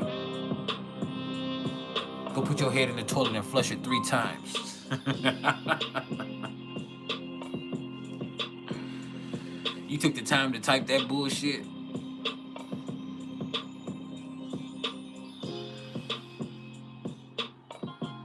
You'll be all right. Maj. I'm done with him. Dismiss this motherfucker. Send them into oblivion. They'll be able to observe. They just will never be able to participate. Nor should you, because you excluded yourself from this beautiful vibe that we have established. Oh, and look. You no longer exist here. You can see it. Observe it. You just could never speak on it again. You see how that goes? See how you just disqualified yourself with that negativity? You should have had better faith. You should have kept it more positive. He gone forever. Dookie face ass. Yeah. Don't let me get started. Mars is retrograde. We getting that fucking petty. Venus is at 29 degrees of Capricorn. So this shit is serious, man. We ain't playing no motherfucking games. Fuck this mean, man. You're not playing with you. And in your relationships, people not playing with you. Like, and if you are in some situation where it feels like it should be developing at a certain point, there's gonna be some situations right now where a motherfucker be like, hey man, what this gonna be? Because if this ain't gonna be what it's gonna be, then I need to be free. See, that's that shift. And then you also have Venus conjunct to Pluto. So there's gonna be some relationships that actually come to a breaking point right here. It's like this is not as serious or going where I thought it was gonna go. So we're gonna end up, there's gonna be a lot of breakups over the next couple of days. And then Mars is gonna be retrograde in Leo, so motherfuckers get to smelling they selves. This is gonna get dramatic. How you going in circles, so you better have your motherfucking pumper if you're asthmatic. See, I didn't even have to rhyme there. See how far I took that too far? See how, as soon as I start putting that sauce on it, I start putting just a little too much on it. I gotta check myself right now. Let me reel it in. I start thinking I'm Muhammad Ali in that bitch. I start making everything rhyme.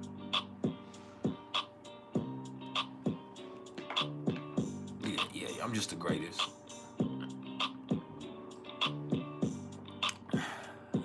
You just a hater. They call me Fat Drake. Oh, I am kind of fat though. I done got a little fat. That 230 sitting solid. I'm still finer than you.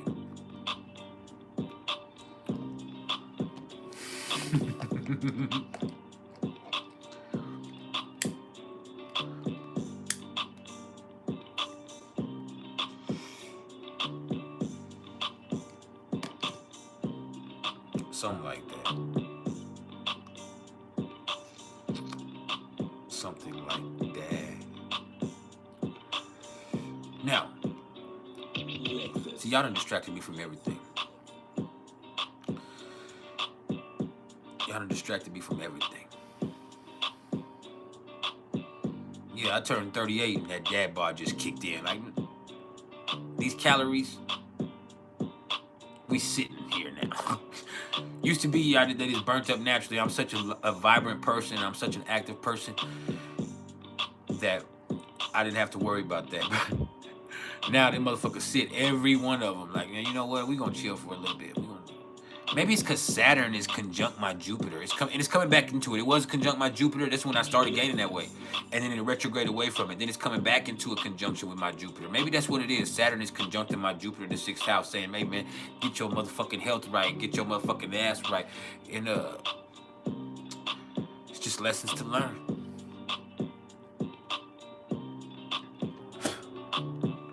It's lessons to learn. Lessons to learn. Yeah, Saturn is on my Jupiter. I put on 50 pounds like it wasn't nothing. Like, Nigga, here's 50. Ugh. It was like, what? And I was trying to gain weight. That's what happened, though. Literally, that's what happened. Is I had lost so much weight. Remember when I got skinnier last year, y'all? When I was like, oh, you can see that bone structure and all that shit. When I had got real skinny, when I was having the digestive issues. Y'all remember that? For those of y'all that have been here. But I had the digestive issues, so I got real skinny or whatever. And then so it was just like I started consciously eating. And then when I started realizing I could eat anything and it wasn't fucking my digestive system up and I was okay, I started eating everything. And then so I started gaining weight. I started eating. I went to my hometown. I started eating, and then I started eating double desserts, and I had to have a regular dessert and ice cream every night. And then when I would just go to the store, I would just be like, hey, you know what? We're already getting dinner, but I'm gonna get a bucket of chicken to go with dinner. I'm just gonna get a bucket of fried chicken, or I'm just gonna get this whole rotisserie chicken and eat it on the way home.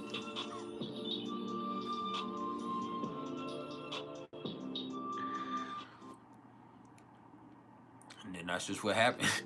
And I wasn't smoking a lot. I was smoking maybe like a half of a joint a day.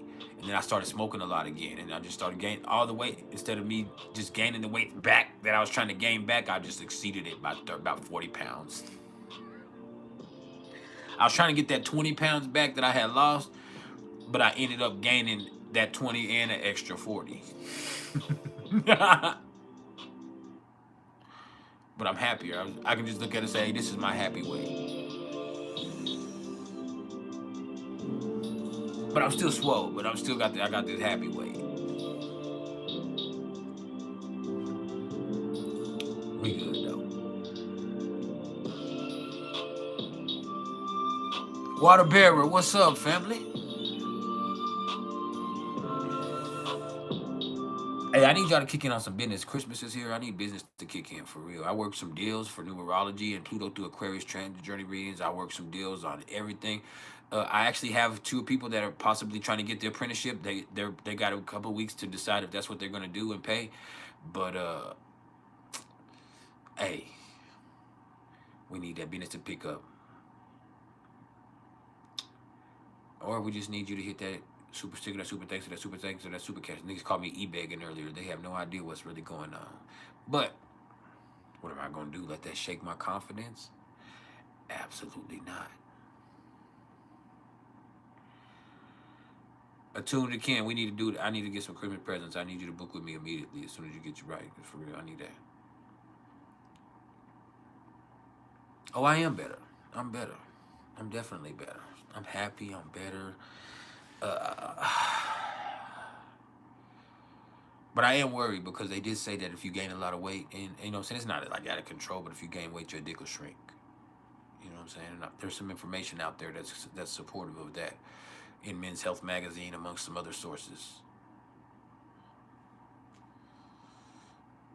But yeah, they say for every 15 pounds you gain, you might lose like a quarter of an inch, maybe a fifth. That means I done lost a whole inch. Now what? I gotta change my profile and on all the porn sites. My name is the 11-inch Grinch. I gotta change my motherfucking name. That shit don't hit the same. The 10-inch Grinch. No, something like that. That shit don't sound right. You understand? Dr. Longstroke. Can be doctor, it's all right. Like, nah. I gotta reassess everything unless I want to lose the weight. Or am I just rambling? But for real though. Hey, y'all think I would be a hit streaming on Twitch? Like, I would be doing this still, but like sometimes on Twitch, the way they be streaming on Twitch, you think I could do my thing like that? You think I would be good in that arena? Where we just vibing?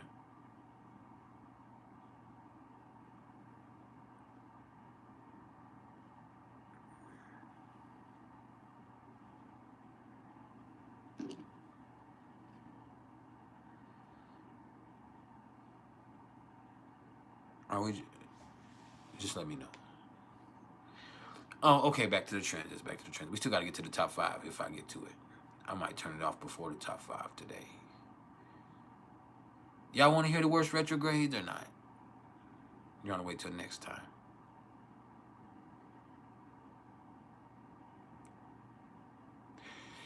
Okay, but anyway, yeah, Venus is conjunct to Pluto, so there might be some relationships in it where motherfuckers want to be free. Pluto's at 0 degrees of Aquarius, so it's people start. It's just like there might be a change coming, and people might want to change. Just like they might feel like something has to change within their relationships, or they feel like somebody's being controlling, or that this feels confining to them, so they want to break free. They want to break free. I want to be free. Hey.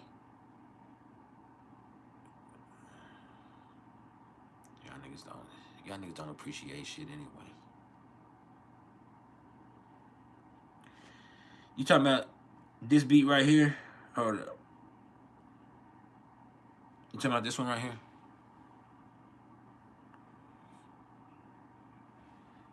Bro, it's not turned up, sorry, my bad.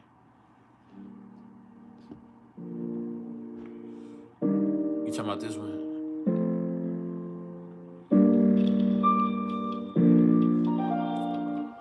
Are you talking about this one?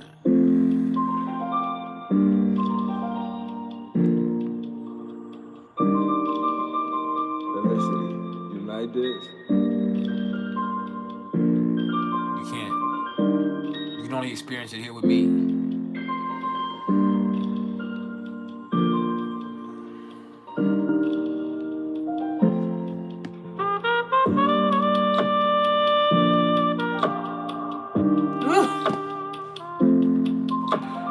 That saxophone is haunting when it comes on there. One more time. We'll vibe to this. We'll get to everything, but we vibing. This is what we do. This is what we do.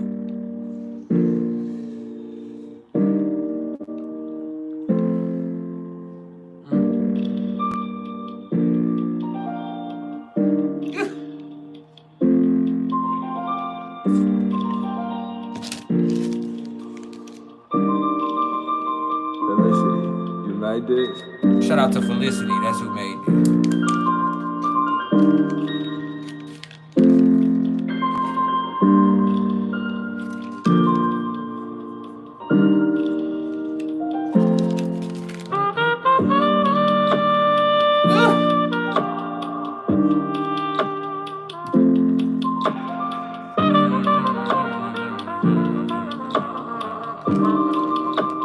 Felicity, unite this.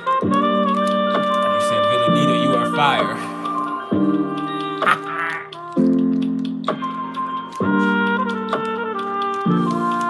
That's right.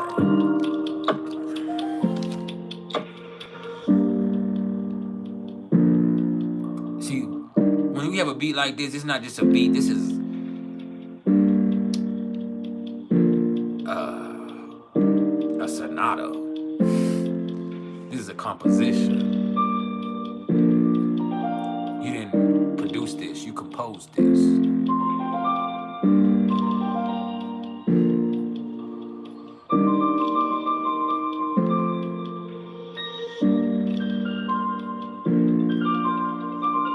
You hear that building right there?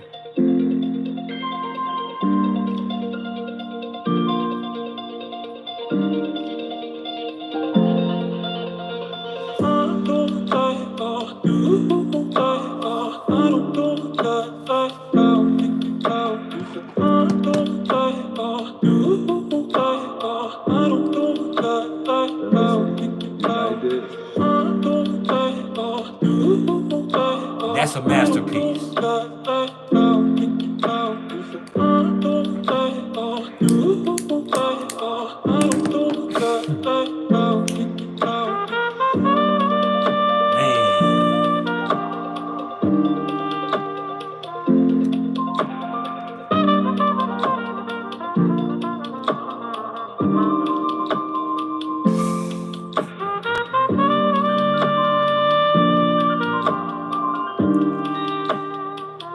Oh yeah, that beat is having a conversation with you.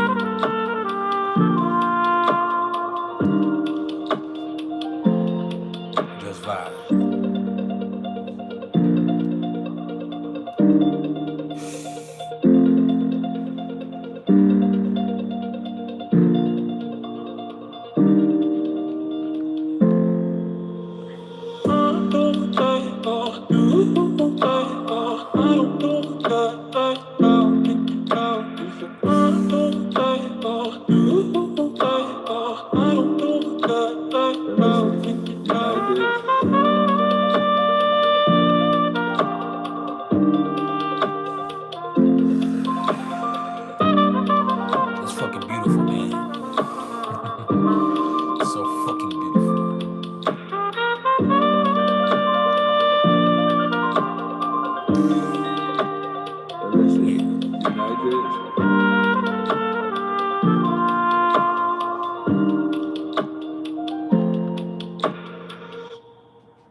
know the woman that made it. No, I do not know her personally. I bought that beat from her.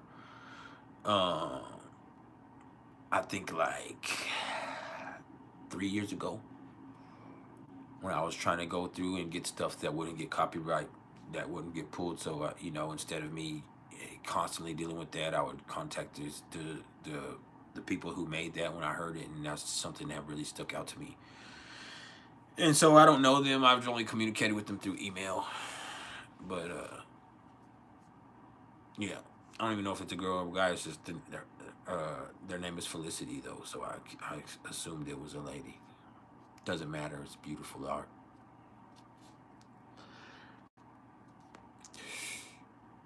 It's beautiful art. Felicity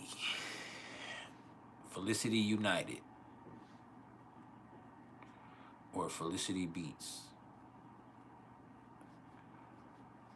It's where you can come in contact with her. Shout out to Felicity. But no, it's just something that I happen to buy.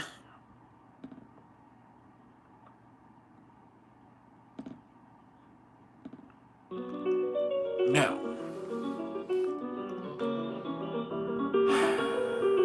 let's talk about Mars and the fact that Mars is retrograde in Leo until January 5th, but then after January 5th, Mars will remain in retrograde until February 23rd. So Mars is going to be retrograde from now until February 23rd in Cancer and Leo. Shit is about to get dramatic. Before it gets emotional and this shit gets heavy and emotional, it's gonna get dramatic first. It's gonna be extra. Motherfuckers is gonna be putting a little bit of extra sauce on everything. Shit's gonna get exaggerated. And motherfuckers gonna be egotistical and self-centered. And it's gonna be one of those times where it's like, damn, your pride got involved and that shit became a problem. And my pride is involved, so this shit is a problem. Welcome to Mars retrograde in Leo, baby. This is where drama ensues. It's gonna get dramatic. I guarantee you.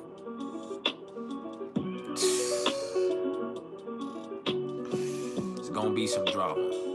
It's gonna be some fucking temper tantrums. It's gonna be some egotistical displays. It's gonna be some motherfucking pandering. It's gonna be where motherfuckers is doing too much and you have to say, hey, motherfucker, you doing too much. You got too much going there. Pipe down.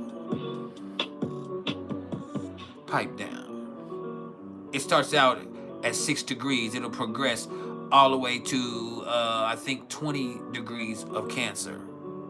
But this is going to be where it's going to take its time in each degree, and it's going to wreak havoc in every place it goes. This is Mars retrograde. The last time Mars was in retrograde was in Gemini, back from December 2022 to January 2023.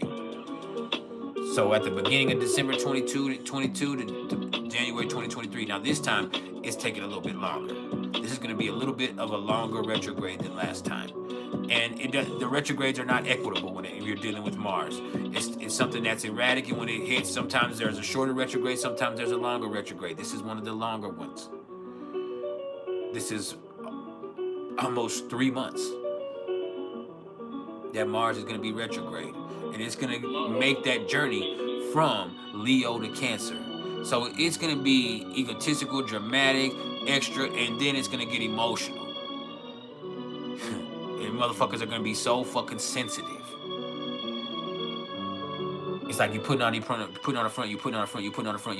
and then you get exposed. And when you get exposed, now everybody knows. And now that everybody knows, you are vulnerable. And now that you know that you're vulnerable, you're sensitive to everything. And that just makes the situation so much worse, because now everything seems like a personal attack on you. Even the shit that has nothing to do with you, and it's just coming from the universe. It's personally on your ass. Welcome to Mars retrograde.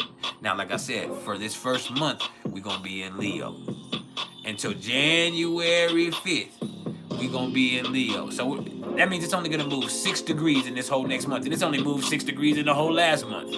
So for this whole next month, it's going to only move 6 degrees. And then once it gets past that, it's going to dip back into Cancer after January 5th. And from January 5th to February 23rd, that's where this shit is going to really hit home. And you also might see it actually hit home because it's in Cancer. So you might see some conflicts within your home or within your family. You might also have some feelings come up and get stirred up that you really are sensitive about. And so it's just one of those situations where there's going to be first, your ego has to get checked. There's going to be people that have to get humbled. And then after that, there's going to be situations where people are going to really have to toughen up. You're going to be forced to. Yeah, it's going down like that. You thought I was gonna have to go in for about 30 minutes about this? No, Mars retrograde is plain and simple. It's gonna start out in Leo. Right now it's at 6 degrees of Leo. It's gonna stay in Leo until January 5th. Mars retrograde in Leo is egotistical, it's expressive, it's extravagant, it's extra.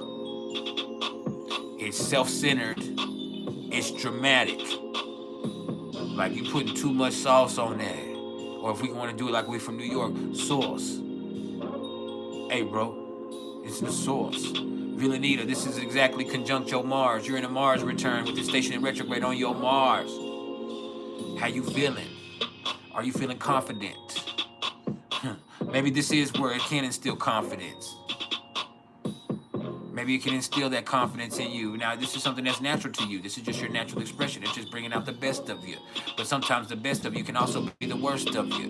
Yeah. Oh, yeah. Oh, yeah.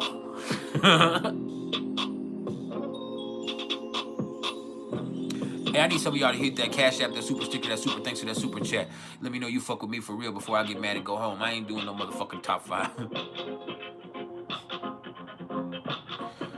For real, I got Mercury retrograde in my 2nd house right now. I need that money.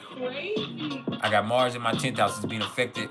Mars retrograde now in my 10th house. Is my career is affected. Then Venus is going to retrograde in my 6th house. Oh, and before I go back into Mars, Venus will go retrograde in March. It's going to station in February. Then in March, Venus is going to go retrograde in Pisces. And no, Aries first and then Pisces. So we're going to have to deal with a Venus retrograde here in a few months too. So, oh yeah. Those delusions is about to create some confusion. Oh, man. And for those of y'all that jumped into relationships with people without really knowing who the fuck you dealing with, that shit's fitting to fucking come play with you. Yeah, get ready for that.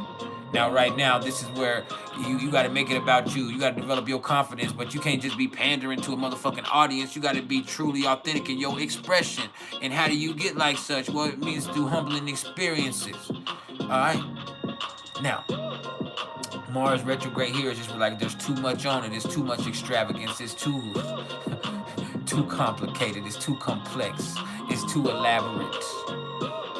This shit is extra. It's dramatic. Yeah. It's emphatic. Can you feel that? It's emphatic. Drop the emphasis.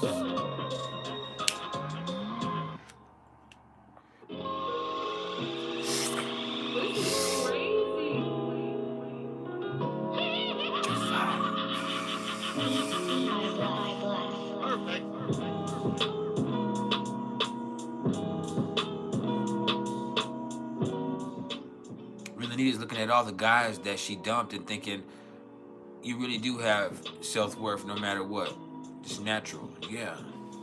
And you a freak. I ain't gonna go up. See, it's been a long time since I mentioned your freakiness. We ain't gonna go into that. I've been doing good, so we're not gonna go there. We're not gonna put your business out there today.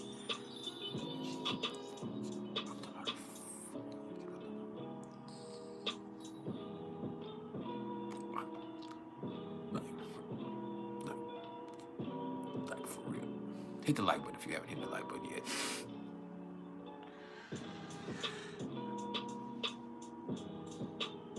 I ain't gonna do you like that again. No, I love you. I ain't gonna do you like that again. Because that dude was already looking for you. He seemed a little creepy a few minutes ago. Where's he at? Everybody don't know this is a new batch. But that creepy dude, that was what he said. He said your name. He said, Villaniti, you're so amazing. Where's his name right there? Luke James. He said, you're so fire.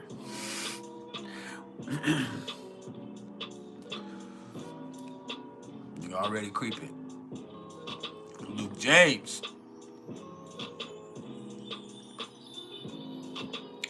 You can't trust it when they have them two first names and their first name is Luke and then it's something else.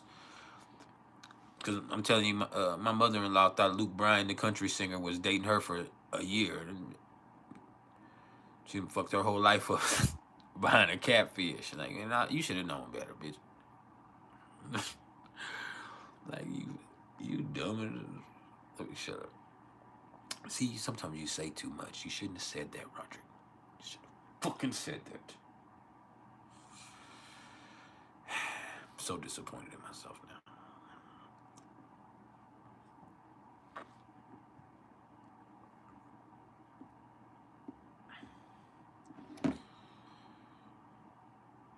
I'm ready for this Mississippi pot roast.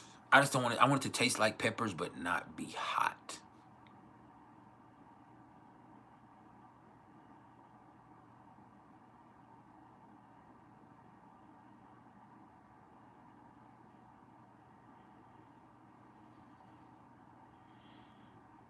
Just a second.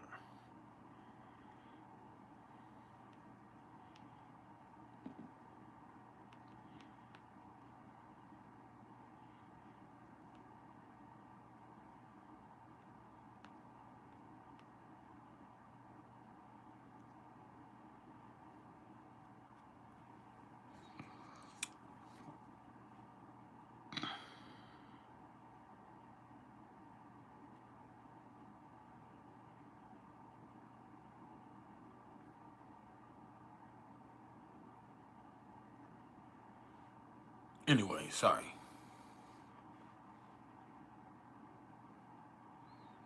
We're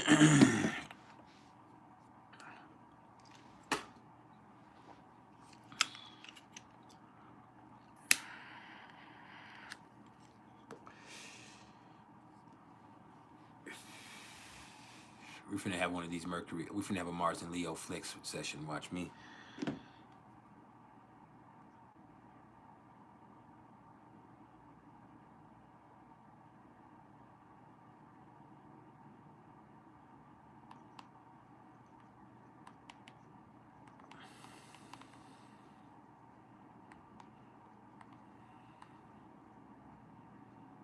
Just a second.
Anyway, sorry, I got aggravated for a second. I got quiet real fast.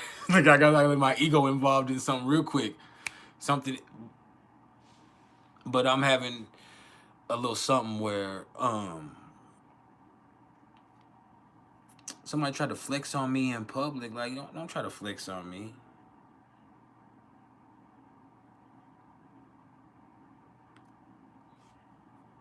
See what that said? Chelsea Elise, what?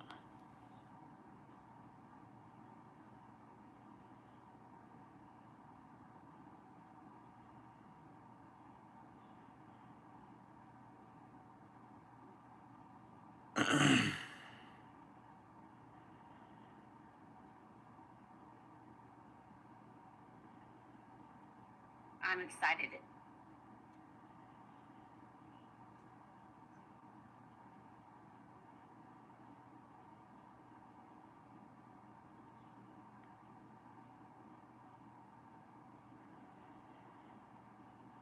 I'm not even gonna get involved with it. I done got all quiet and everything, y'all. I don't let somebody fuck my whole vibe up. Ugh. But I ain't gonna get involved in that bullshit. I don't give a fuck about that shit.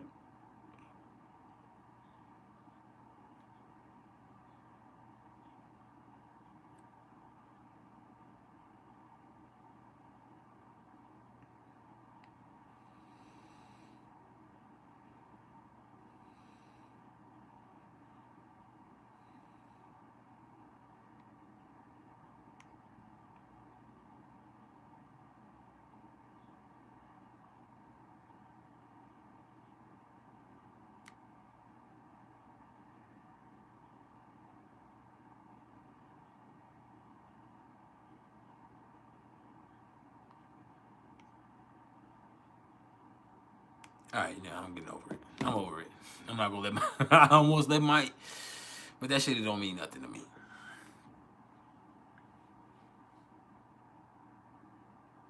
I just had somebody like try to like say something to me publicly when we usually speak privately to like try to prove a point. Like, don't try to prove a point with me and then go make a post on Facebook after that. Like, like you need to feel you need to assert yourself. Shut the fuck up. Stop playing with me.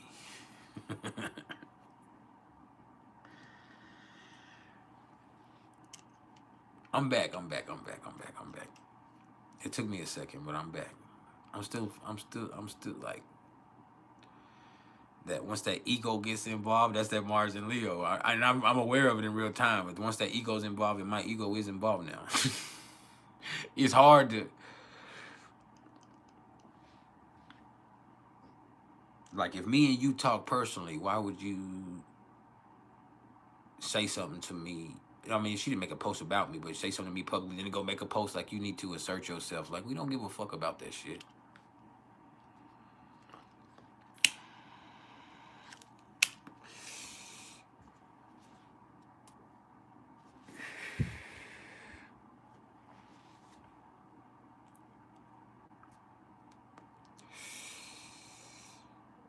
But yeah, I just don't like that shit. Don't try to make a public display out of something. When we talk privately all the time, and it's like, and there's no use because like there's no I don't have a dog in that race. Like, but yeah, it's really taking a lot right now for me to tell my ego just to like chill. Like, don't even. That shit is minuscule. Like, don't let it bother you. But I've let it bother me.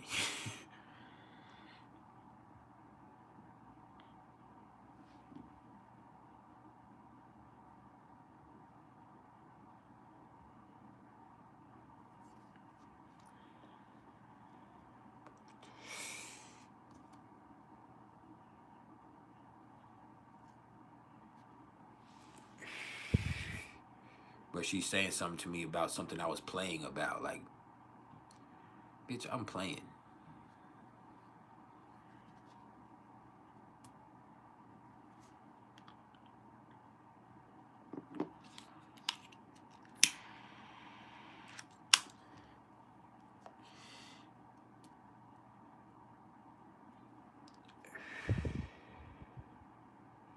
But yeah. Nobody gives a fuck. Yeah, my ego is hurt. I would say they would feel it personally. They would feel a retrograde personally if they have strong in those first few degrees of Leo. It was not if you're late degree Leo placements or mid degree Leo placements, it's not gonna hit you. But if you're anywhere from 7 or 8 degrees on up, yeah, that shit's gonna hit you. But I'm gonna be okay. I've been working on my reactions here lately. It's probably gonna get worse as it comes closer to my Mercury. But that's something that I'm really proud of that the way I've been handling things lately is, you know, um, yeah.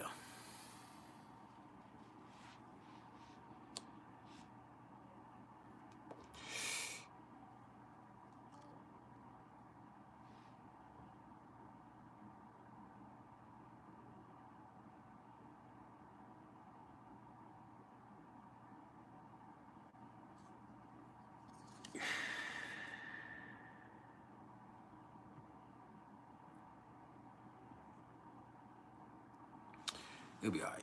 So I'm trying to be all right. I done got mad and then fucked up the whole vibe. We will come with the top five. We got to come with the top five soon.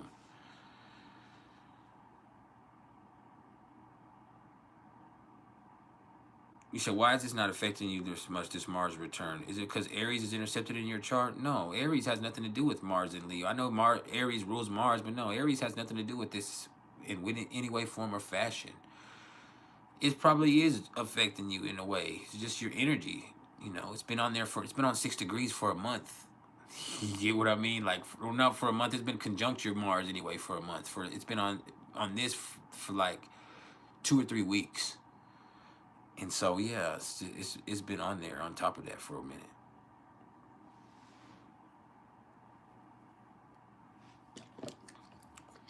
So yeah.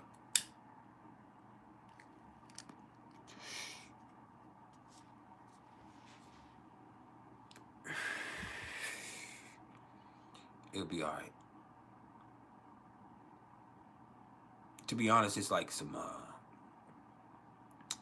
it's like I understand, like it's my sister, or I call her my sister, but it's in our group, and I run the Facebook group. She has other stuff that's going on, and I run the day-to-day concerns of it. It's her group that she created. She's the creator. She has all the power there. And she has all of the followers. I'm there as a guest, and I've been there for years, and I help facilitate it, and I do run it. But every now and then, she's a Leo moon and Lilith and Leo in the first house. Leo moon and ascendant and Leo and Lilith, right? But every now and Aries sun. But anyway, every now and then she feels the need to, like, I guess just like because it's also they're very I don't even know the word I'm looking for. They're very selective about how they interact with men in the group, period. And to be a man and to be able to do what I do in the group is an honor and a blessing, right? There's so much that, you know, there is that I get allowed to do that I get accepted in when a lot of men wouldn't, right? And so every now and then though, she just feels the need to, like, assert that you know, I run the group, but I'm still just a man. You know what I mean? Or like assert that that's still her group. This is still my group. This is still, you know what I mean? And it's cute and shit, but it's no need to do it because I know. So it's unnecessary to me. If it helps her with her confidence in that ego, and that Leo energy, it helps her, like, it helps her feel good about her and makes her feel like, okay, you know what I mean? Like this, you know, these motherfuckers know I'll fucking even check him. I'll even check him when it's not necessary because it's your space and I'm respectful of that. And I do everything that I do in your direction and what you asked me to do. And this is your group. I facilitate it the way that you want me to facilitate it. That's why you chose me to facilitate it. So there's no reason for you to have to come in and assert yourself because my will is your will. But for her, she gets, you know, with those placements at her, that it's just like for a minute she has to establish that at the end of the day, she'll still, and like, shit's dumb. But I just don't like when we talk personally all the time. When all of a sudden you make something a public mockery, but when I do it to you, she'll spiral, like spiral. Everybody's against me. Everybody, so don't do that to me, because I don't. Just because I can take it doesn't mean you should do that. And a lot of us get caught up in that, not just this situation, but in life. We'll do something to people, and we'll keep doing it to them because they can take it, and you know what I mean. That doesn't mean that that's cool. You know, I've dealt with that in situations in my personal relationships throughout my life because I'm a very tolerant person and I don't really get mad very easily. because I don't get mad very easily, motherfuckers will just, you know, get out of line, or motherfuckers will talk a certain type of way, and they get, it's like, okay, well, just because I haven't said anything to you about it doesn't mean it's right, or that I accept that. It's just because right now I'm not tripping about it. But when, you know what I'm saying, that still doesn't make it right for you to do. Just because I didn't get mad and hit you doesn't mean that it's okay for you to do that.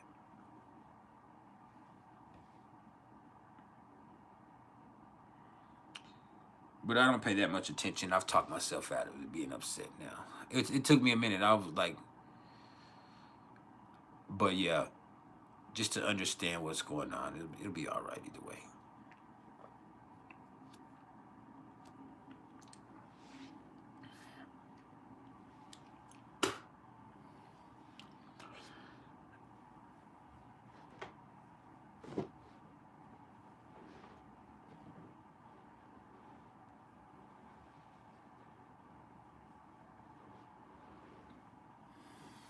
But yeah,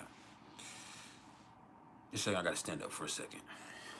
But yeah, where was I at in the transits?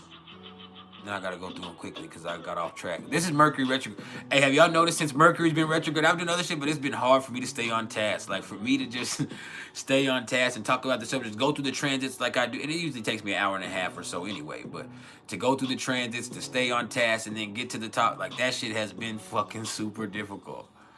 It's because it's been in my third house, and then now it's going into my it went into my second house, but it was because it was in my third.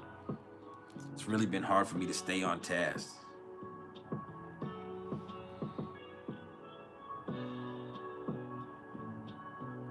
So yeah.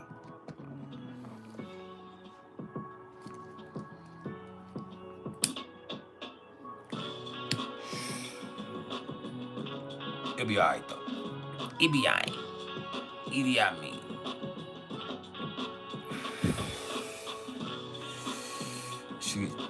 But for real, my vibe is fucked up though. I ain't gonna lie to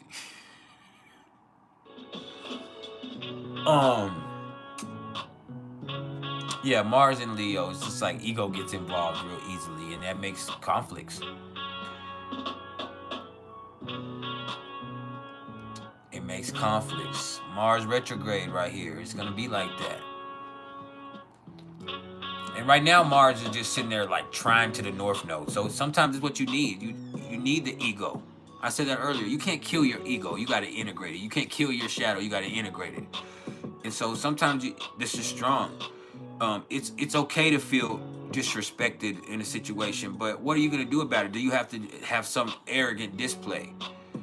And so handling things appropriately is gonna be one of those paramount points in this whole retrograde right here.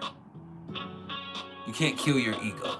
You need your ego to survive. It's part of being a human being. It's part of being here on Earth. You cannot kill your ego. I don't know why people that get into this spiritual game think you got to kill your ego. You cannot kill your ego. You experience ego death when you go beyond this plane, but there's, you know, as far as energy dying, we know that's not something that's even remotely possible. And so, yeah.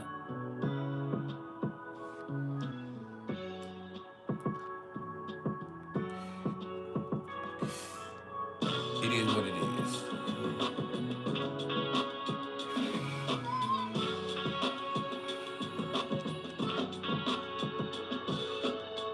You need your ego. Your ego has kept you alive, but you got to keep it in check. You got to control it. There's going to be times with Mars retrograde in Leo where that ego gets out of control, and that ego takes control as far as it gets out of control and takes control. That shit's, that don't even sound right. But yeah, it gets out of control or it takes control, and then it ends up being an issue. And it's real easy for it to do. You know, right now my ego is involved in this situation that I'm in, but the truth is, like, there's no point in my ego being involved. And like, my ego has no business being involved. Like, it's, my ego is involved because you did that publicly, but it's really in a comment on a fucking Facebook group, and it's nothing when it has to do with real life. Like, sometimes you got to check yourself when it comes to that. Like, we get so caught up in that shit.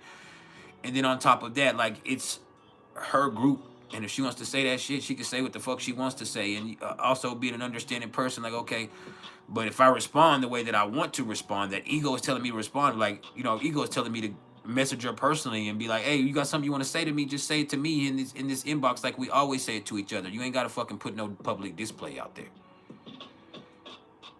And so I don't know why, like, there's something inside me that wants to say that so bad for no reason, just because I feel like she publicly tried to chastise me a little bit or upstage me, and that shit's stupid. Like, it's ego is the only thing that's controlling that, because it's not a big deal at all. Do you get what I'm saying, though? Does that not make perfect sense? It's a motherfucker, man. Oh, I gotta stand up.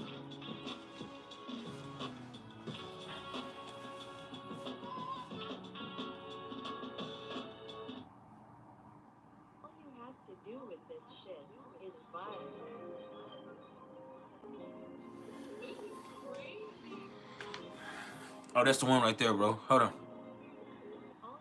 To do with this shit is violence. All you have to do with this shit is violence. All you have to do with this shit is violence. All you have to do with this shit is violence. Is vibe. What? This is crazy. This is crazy. Hey. But yeah, ego protect you, but also get you into some shit sometimes. So, right now I'm gonna choose to check my ego because it's not a big deal.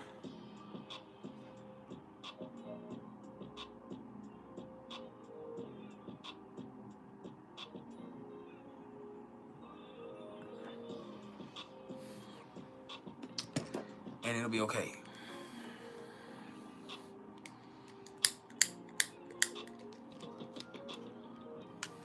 I promise.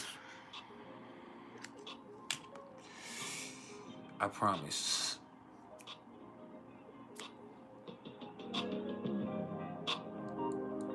We get it out the mud around here anyway.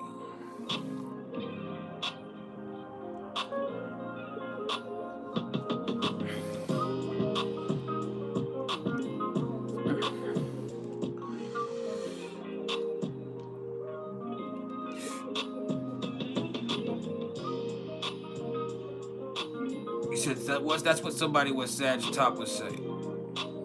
Yeah, it's gonna be okay. I'm learning so slowly but surely, but yeah.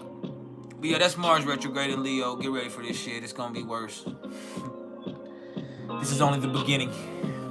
It's just starting today. It's gonna be going on all the way till February 23rd, but it's gonna go back into Cancer on January 5th. So yeah, welcome to the Mars retrograde. Your ego is now involved, initiated. Yeah, it's initiated.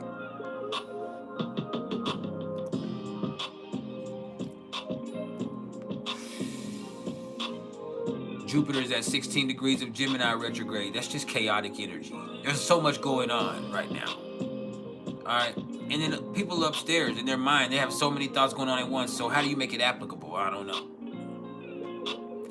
Sometimes it feels like there's just all this energy out here for nothing. It's not useless. It's not useful. It's chaotic. It's like, man, you can just feel it. Like it's electric in the air, but it feels like trouble.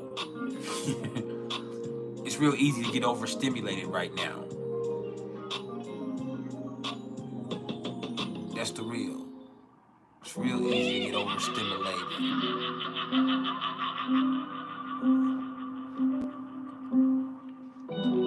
This is crazy.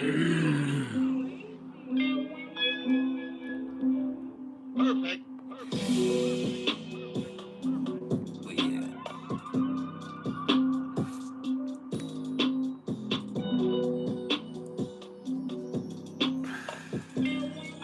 I promise it'll be alright.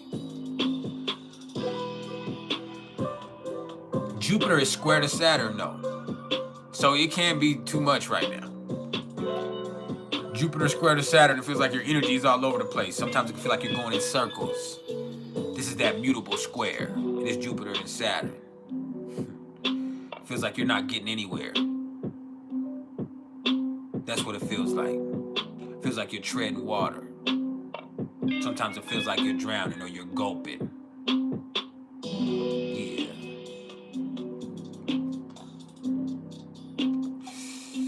That's what it feels like right now.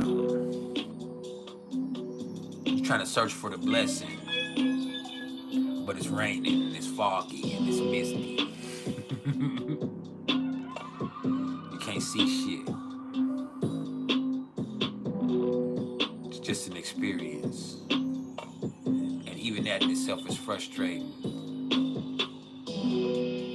This is the T-square.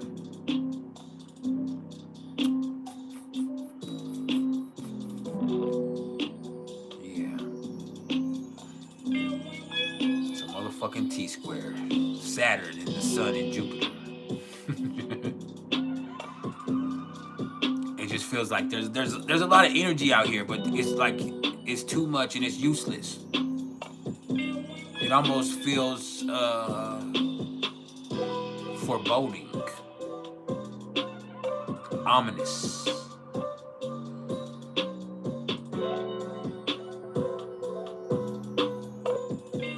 Gonna get better though.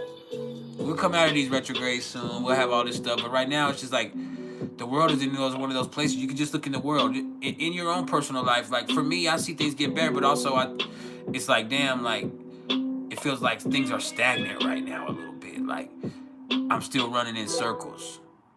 Like when's the next breakthrough? Like I go through these cycles like this grows, but when's the breakthrough to the next level? 90. It's kind of where I feel like for myself personally right now in a lot of arenas. With this, as far as my work, my job, everything, with this, like I've gotten as much as I can out of this. I need to expand. That doesn't mean I need to stop doing this, but I need to incorporate something else. I need to start doing other things here also again too. I need to, as far as my business, as far as the astrology and the numerology business, I need to be more confident enough to open up myself in different markets and expose myself to different markets. And so this is just going to be a perfect opportunity for me to do that, but I got to get my head out of my own ass and actually do it. And so a lot of this is something right here, but it just feels like right now I'm going in circles. It's like I'm in a cycle. I'm breaking through the next thing. I'm learning all these lessons, and spiritually I need to get to that next level, because right now if I don't move on to the next level, I'm going to have a fear of starting to go backwards. And we don't want to do that. And so it's just now for me to push and figure out what the next level is for me spiritually, financially, physically, everything. So yeah, we got a Pisces moon tomorrow. You damn sure right. I need it for this weekend. I'm finna chill on this motherfucking Pisces moon. I'm finna listen to music. I'm finna vibe. I'm finna be vibing like a motherfucker. It's in my 5th house. The moon is now my 5th house. Yeah, I'm finna be playing. I'm finna play some video games this weekend. I'm finna chill for real. I need it. I need it.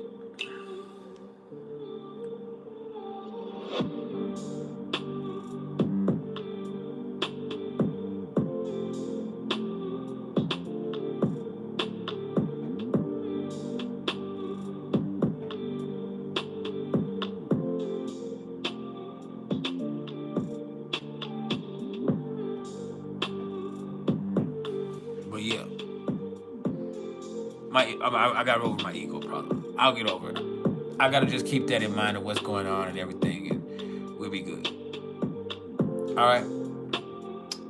Saturn is at 13 degrees of Pisces. Look, this is where you just gotta deal with shit, and everybody has to deal with shit. You need to be compassionate because everybody is dealing with shit, but you also need to deal with your shit. Some shit is just unignorable, unavoidable, unescapable, and you just gotta deal with it. There's going to be situations that feel like you just can't get away from it. It keeps coming up. Even if it's just an emotion that you have that keeps coming up. Well, you need to figure out where that emotion comes from and what you can do about it, because it's going to be something that plagues you forever, or it's going to keep getting worse until it causes real problems for you and creates trauma if you don't learn how to figure out how to deal with it. Sometimes it's resentment. Sometimes it's fear. Sometimes it's health issues. Sometimes it's this, whatever Pisces and this is hitting in your chart, there's stuff that you need to really start to look at because you're just making it worse on yourself. So just deal with it because it's going to be something that keeps getting worse and keep getting worse. It's not going to get better. It's something that's not going to get better. It's not going to go away. You can't get away from it. You got to deal with it. It's like that sometimes. It's just part of it. Life isn't picking on you. You're not a victim of circumstance. You're just a part of the process. So you need to take care of your shit. And you need to have compassion for other people because they're dealing with shit. But also have compassion for yourself. You need to get strong and develop your faith again because sometimes you're worried about things that you have no control over. So you need to release the element or the illusion of control and really get back into going with the flow. Get back into the flow state and just exist. And that doesn't mean that you can't flourish. I mean, just still understand that you're here and it's all a part of the journey and the process. And if things get hard, okay, you build for it. But you need to deal with it and keep moving because just because you're built like that, that don't mean you have to build like that. Just because it's a part of the situation now doesn't mean you have to carry it with you going forward. You can always release it. You can always let go of it. But you first have to identify what it is that is too heavy for you. Do you hear me? Just vibe.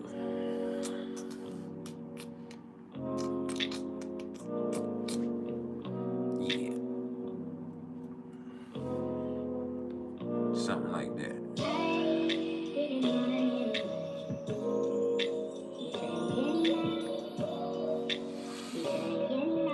But yeah.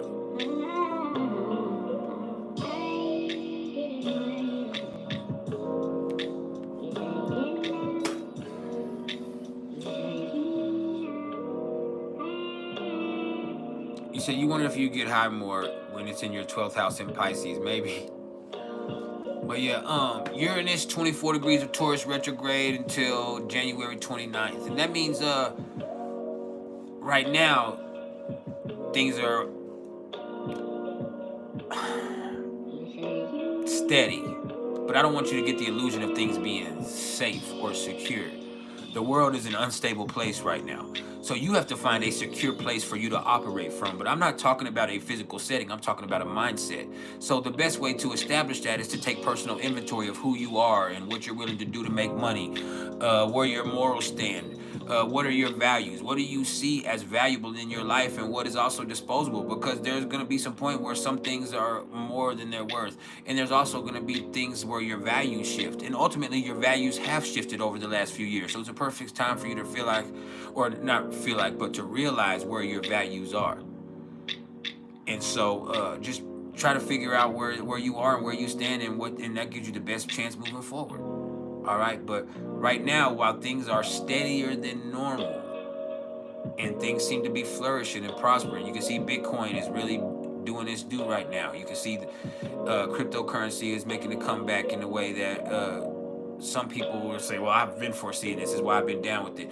Hey, that's cool. You see all types of things are happening, but that doesn't mean that's going to be something that's sustainable. So this is where you take this little period of prosperity right now or chill or where things aren't as bad as they could be and you plan moving forward.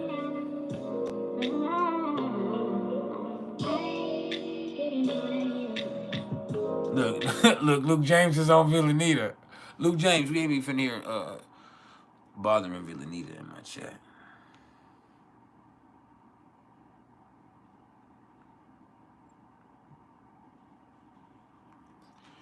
But yeah.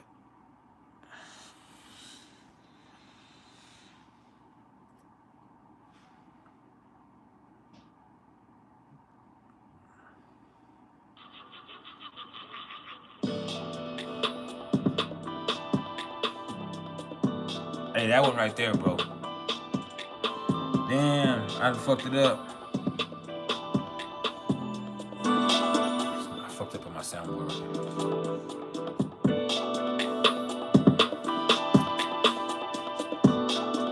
That beat right there.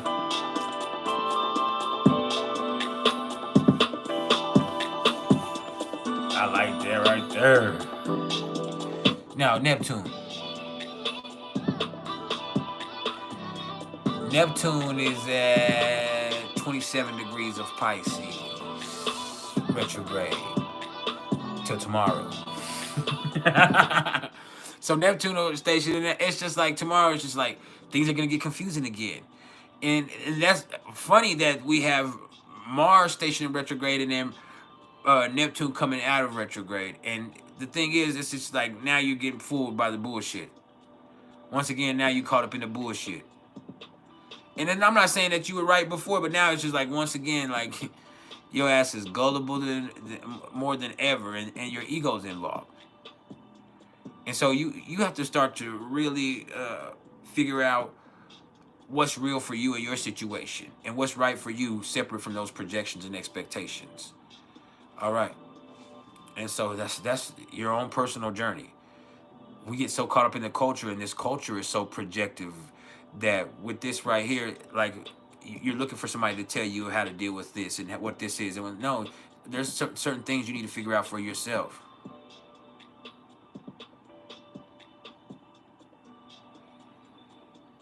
You said, "What's up, Villainese?" Y'all crazy.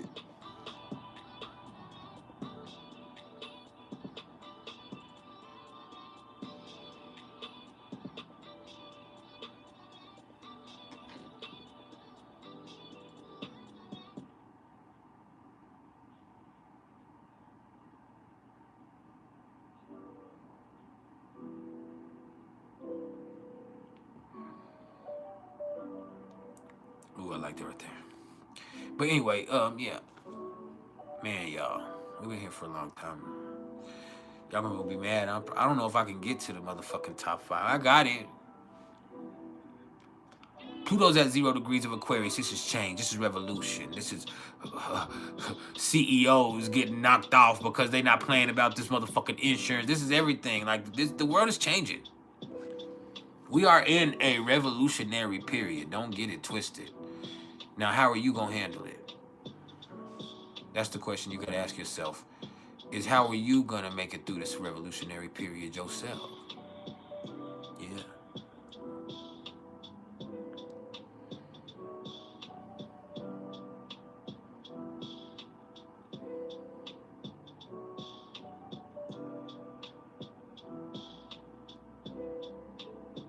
Help Me 100 said, you think about good sex with Neptune and Pisces, or at least you wish for self-serving moments to uplift spirit or vibration. Yeah, that's fine. I don't think that I don't think that has to do with Neptune as much as that has to do with you.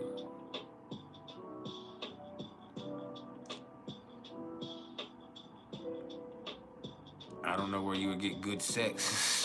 I don't know what Neptune has to do. I mean, anything can have to do with sex. So, but I'm saying directly correlated with that. I think that has to do with you. Like Neptune and Pisces is a 15-year transit. So you're talking about 15 years of good sex.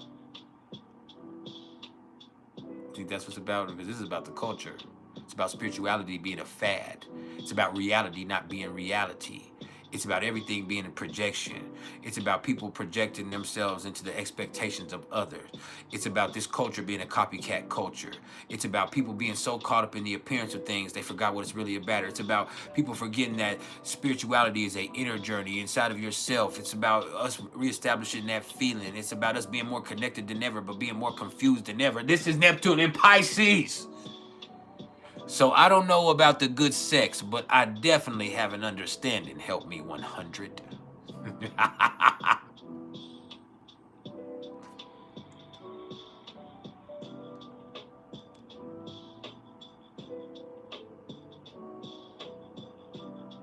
You good? I don't know what my ego's now involved in everything. So what is this nigga Help Me 100 trying to correct me? Like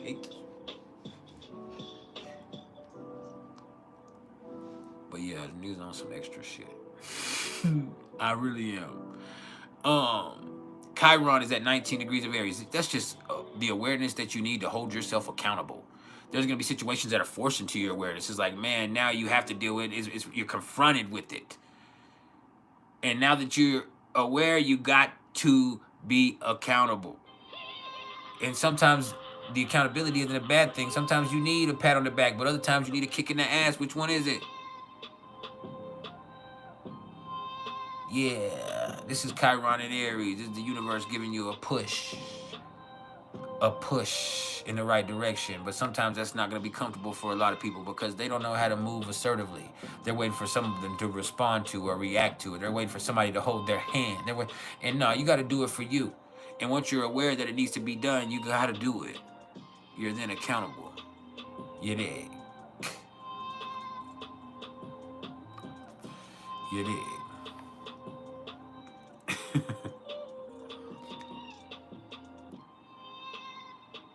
Luke James is on Really Need It for real. We in this shit. That boy is stalking in for the kill.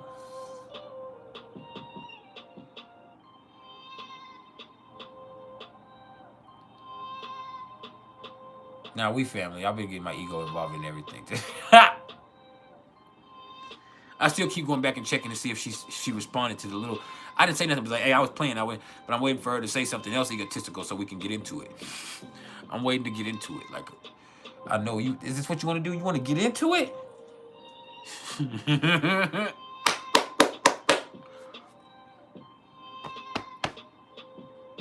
That Mercury on my Mars. I mean, that Mars on my Mercury. It'll make me real. On my Mercury and Leo, I already be arguing with everybody.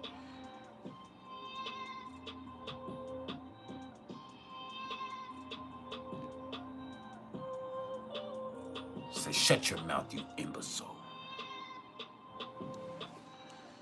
Yeah.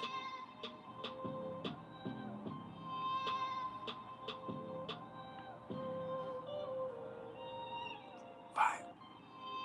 Now, the Black Moon Lilith is opposite to Chiron. So this opposition between the two is interesting right here. It's like, what the fuck is really going on? Well, I'll tell you. People are too worried about what other people have going on. And if you want to have better relationships, you got to hold yourself accountable and stop sugarcoating things. You got to be honest with yourself. Stop making things about everybody else. Sometimes you just got to take responsibility for you. And that means it is about you. All right. And then when you see the Black Moon Lilith and Libra, it's like you're people-pleasing everybody. You're being dishonest because you're people-pleasing everybody. There's so much that goes into you not being authentic because you are trying to appease people. No, fuck that. Do what you got to do for you. Handle your business accordingly. Handle your life. And as long as you're honest and you're genuine, then you'll come into what's supposed to be for you. And that's beautiful. That's beautiful. And then you look at the nodal axis, it's almost on the same thing. The north node is at 3 degrees of Aries. The south node is at 3 degrees of Libra. So basically that means you got to do what you got to do for you regardless of what anybody else thinks about it. You got to move unapologetically and assertively. And you have to be action-oriented in your approach to life. Sometimes everybody ain't going to agree with you. Oh, well, you know what's best for you. You just got to go and do it.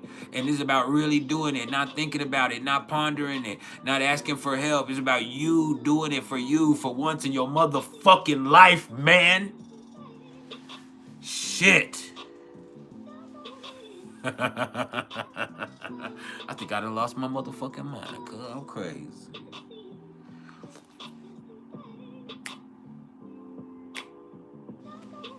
Yeah.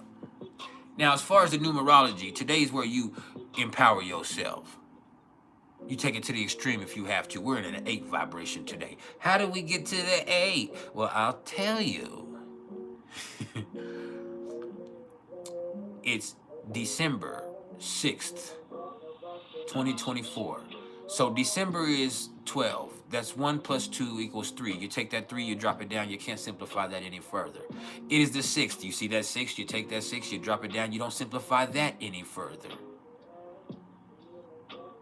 But then you also look at 2024. That's an 8. 2 plus 2 is 4 plus 4 is an 8. So you take that 8. So you have 3 plus 6 plus 8, which is 17, which is 8.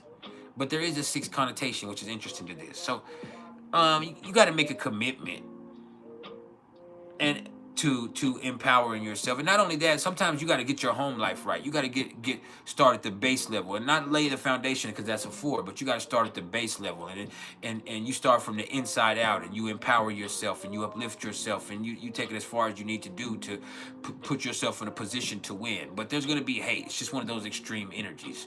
The 8 is extreme. There's going to be hate. There's going to be detours. There's going to be obstacles, but you just got to keep pushing. You know, if you put the 8 on its side, it represents infinity. And so when you think about that, sometimes you're going to need an infinite amount of resolve and endurance and patience for you to get to your goals. But if you do, you will. The 8 is also about success. It's about power and success. And so today there's power for all of y'all to succeed in whatever that can be. But it also starts at home. All right, so get your base right.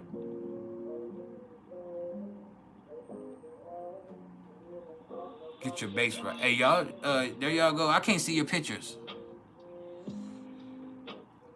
I can't even look at y'all's pictures. Now you want me to look at it. Let me click it. Click it. Let me go look. Let me see if I can click it from the other profile. Hold on. Now y'all trying to get me in trouble. Who has too much Scorpio energy?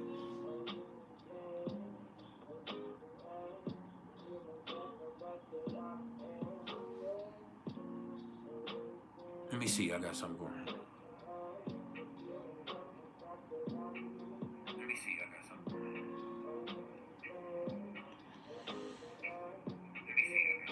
Let me go right here.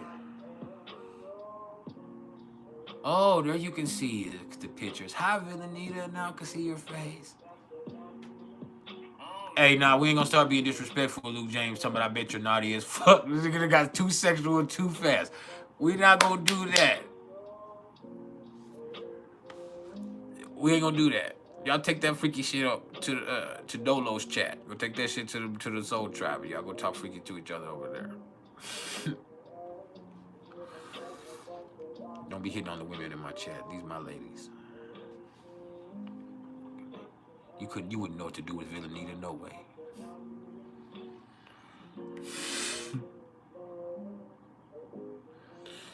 I ain't doing no top 5. Y'all don't appreciate that top 5. We gonna come with a top 5 on Monday.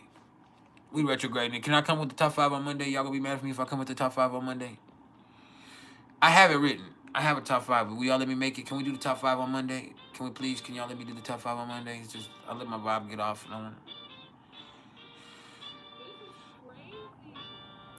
I really want to go in there and kiss on my girl and shit. Just like kiss her, like bring your Capricorn ass here with your mean ass. But I already know I want to go in there all sweet and she's gonna be mean as immediately. It's gonna kill the sweetness.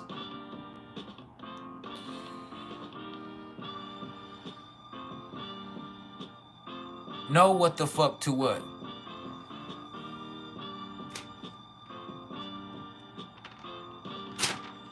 Don't give in to the retrograde. I just want to go do something else, man.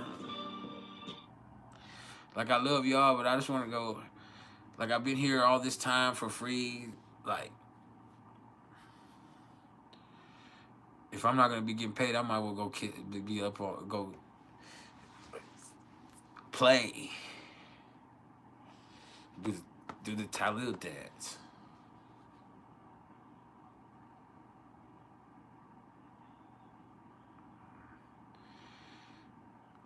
Y'all don't appreciate shit. Y'all do it, but ain't nobody motherfucking dropping no super stickers or super thanks to the cat. Hit the Cash App today. Y'all hit that Cash App. I'll do the top 5, but I need $5 or $10 for each one of y'all. I need, for real, man. I'm gonna do this top 5 fast in the bitch. All right, let's get into the PrIcElEs top 5 worst retrogrades in astrology. This shit's gonna be so fast. Number 5. Number 5 on the list of the PrIcElEs top 5 worst retrogrades in astrology.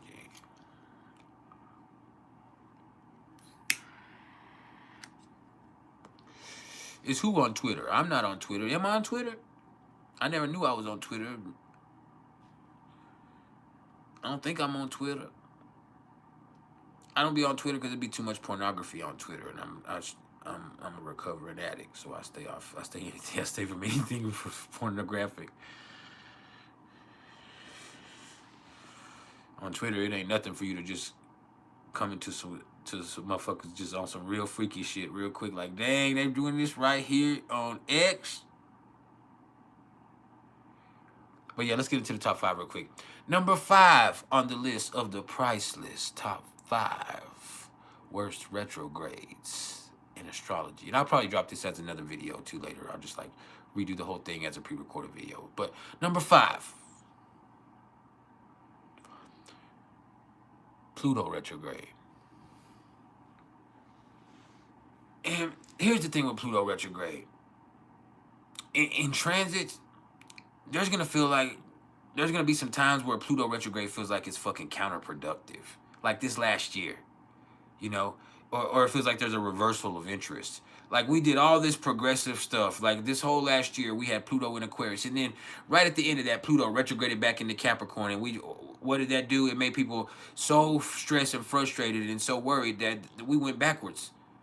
You know, we didn't have a new candidate. We went back to what we did years ago. We put Donald Trump back in office as far as the people in the United States. And I'm not saying that's a good or a bad decision. I'm saying this is what we did. You know, it's like all the progress we made, it just went backwards just like that in that 6 weeks. And 8 weeks. Pluto was only in Capricorn for 8 weeks, but it's just like it goes backwards. And so in transit, it can feel like that. And then in people's life, it's like you go over this stuff and you get past it. Like I had Pluto opposite my Mercury for a year, right? And then Pluto retrograded back away from it or back into it. And then it's like, damn, like now we're doing this shit again. Like, it's like it takes time, but it's also want to make sure that the lesson kicks in, you know, want to make sure that change is for real. It's like with Pluto retrograde, as far as the trend, it's like all of the changes that have been made need to be reassessed before they can become permanent. And so there's going to be a couple of times where it's going to go back over this and really look at those changes that have been made. And it's really going to have to establish something different.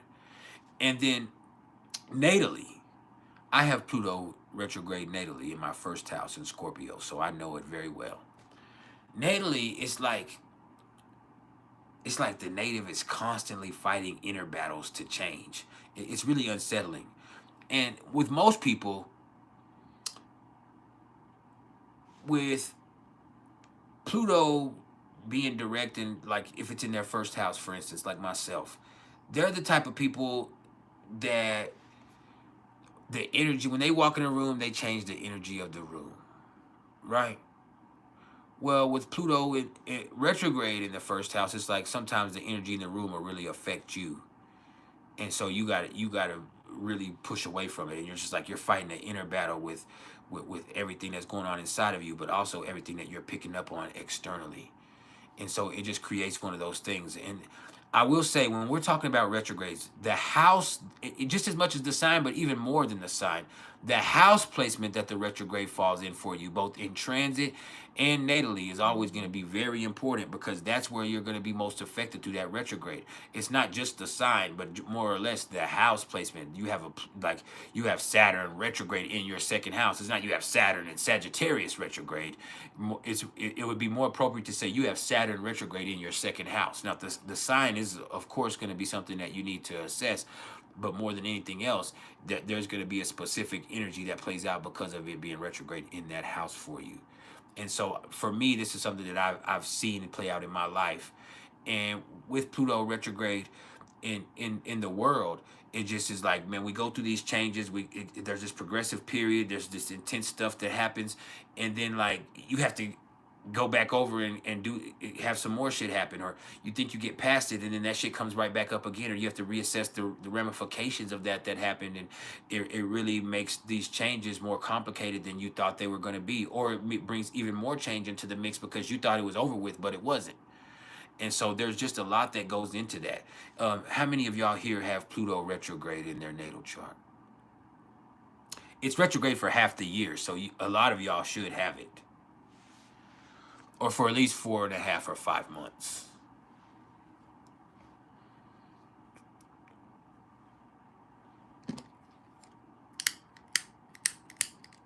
God damn it.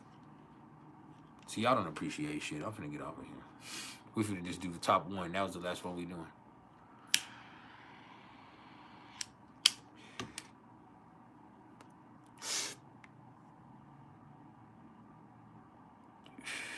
See, they charging my card right now. Ooh-wee. Peacock, you didn't have to take that money right now. Peacock. Peacock. That's one thing I can't stand is fucking Peacock and Apple. Anything Peacock and Apple will just take their money randomly. Like you'll have it set and then they won't take it the day they're supposed to have it. It's just like they wait till you get to your last $12 and then hit you with a $10.99 purchase. Oh, here's your $10.99. Like, bitch, you a bitch. You a whole fucking hoe. You bitch.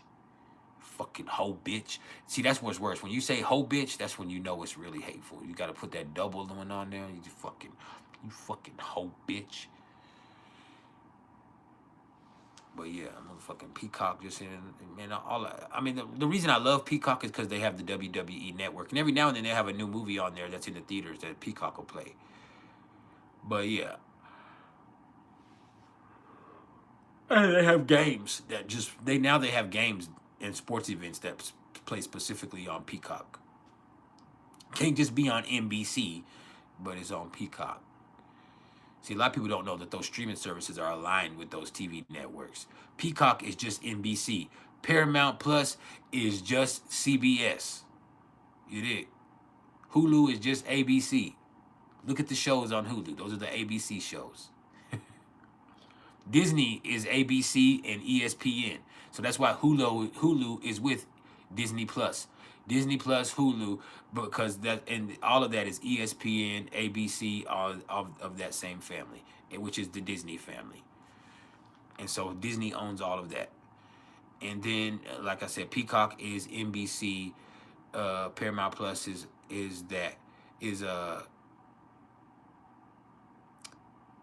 CBS and Nickelodeon. So a lot of people don't know that shit. But let me get back to the retrogrades. God damn, I don't want to do it no more, man. I love y'all. I feel like y'all holding me hostage. I need to go mind the business that pays me. All right, number 4. Number 4 on the list of the PrIcElEs top 5 worst retrogrades in astrology. Jupiter retrograde. And this one is interesting because it's either going to manifest as too much of a good thing or the cessation of blessings. Or so much of a good thing that it seems like a cessation of blessings. Like, oh, this is fucking too much. And for somebody in their birth chart, it's like they have so much of this, there's like so much of that it's a problem. You know what I mean? Or it can feel like they can't see it. They know that they have this available to them, but they just can't see how that's helpful to them. And for the people that have Jupiter retrograde, it's like they get in their own way of their own blessings. Like you expect this to be something that it could never be, or you get in your own way because you're using it inappropriately or inefficiently. And so it's you getting in the way with that in a natal chart. And then when it's in transit, it's just like there's so much of it. Like when it was Taurus, it's like people could be too lazy. Right here in Gemini, it's like there's so much energy, there's so much information out here. It's real easy to get overstimulated. It's real easy for you to get caught up in some bullshit that has nothing to do with you. It's real easy for you to get misinformed. It's real easy for you to get caught up in somebody else's lie or for you to tell a lie yourself. It's very stimulating and interesting, and people are nosy and but it's also very messy and sloppy, and sometimes it's gonna feel like it's fucking pointless. It's been chaotic but pointless. And so you see with this right here. But ultimately, when you see it in a natal chart, this is where it made the list, is because Jupiter retrograde in a natal chart makes a person like be in their own way a lot. Like you're in your own way. You have these blessings, you have this, but you get in your own way. And so if a person can, through time, develop ways to get out of their own way, they can really make it be great for them. But yeah, y'all don't appreciate shit. I'm fucking mad. Hulu just hit me for this money. Somebody needs to replace this motherfucking $8.99 that Hulu just hit me for. For real. Can't even watch TV in good conscience right now. Now, all that is why Jupiter's number 4. Let's get to number 3. Number 3 on the list of the PrIcElEs top 5 worst retrogrades in astrology.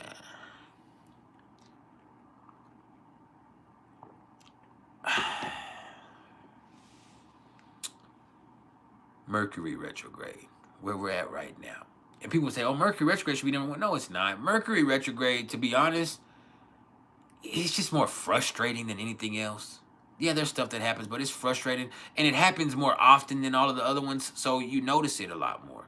But as far as it being something that's like life changing, it's not always the most life changing stuff. It's just like there's stuff that needs to be taken care of. It's little stuff that needs to be maintained in your life. It's relationships, it's conversations that need to be had. It's breakdowns in communication and technology, and it just makes things a lot more annoying than they have to be. And there's also going to be a thing where stuff that you haven't taken care of or you left undone or unsaid is going to have to be addressed. And so that comes right back up with that. You know what I'm saying? And in the natal chart, having Mercury retrograde can give some people some speech issues or some learning deficiencies. So it can be very cruel to deal with. That's why it's on the list.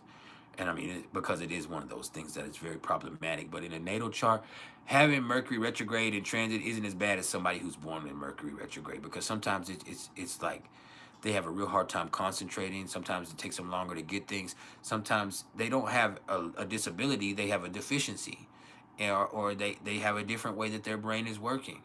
And so you have to find a way that they can learn and that you can communicate with them on their level. Or they can just be people who they cuss too much, or they're very, like, sometimes if it's like an Aries or Sagittarius, like you cuss way too fucking much, you're way too blunt, you're fucking vulgar in the motherfucker. Like there's different ways that it can manifest, but in the natal chart, Mercury retrograde can be one of those more frustrating placements. In transit, we deal with it regularly, so we get used to it. So it is bad, but it's something that happens 3 times a year.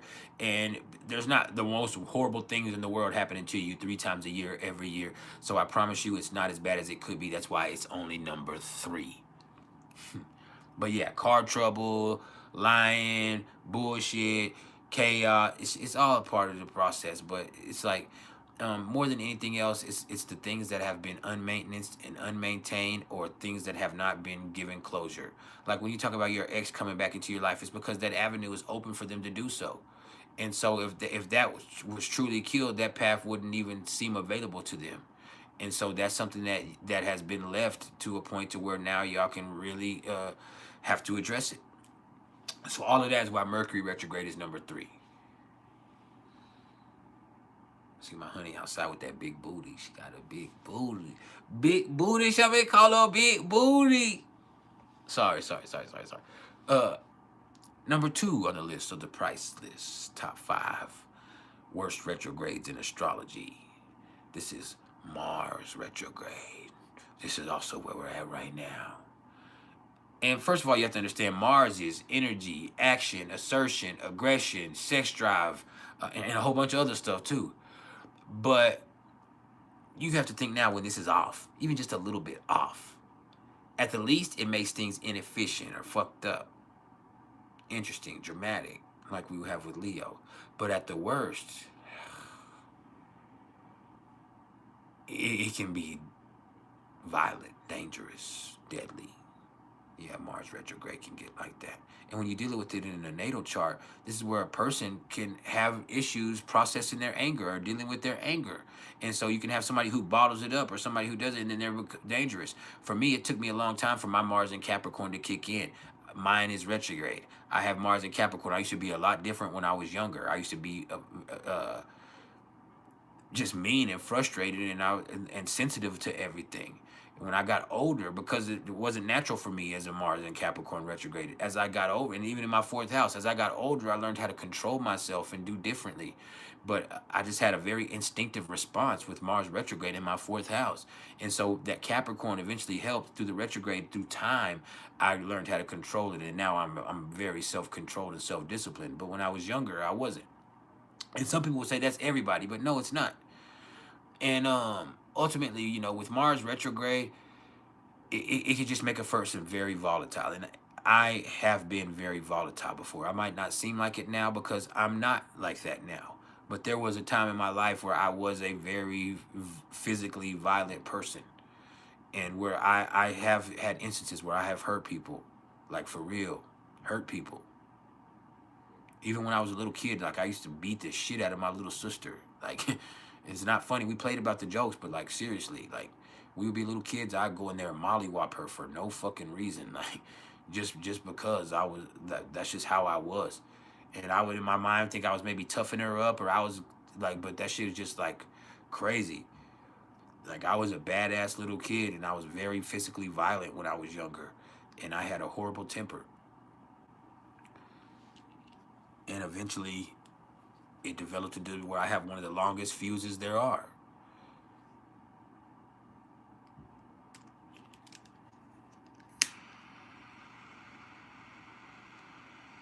But it just took time, and that retrograde, at the least, it can be frustrating and inefficient. You have to think about the signs that are involved in the house placement.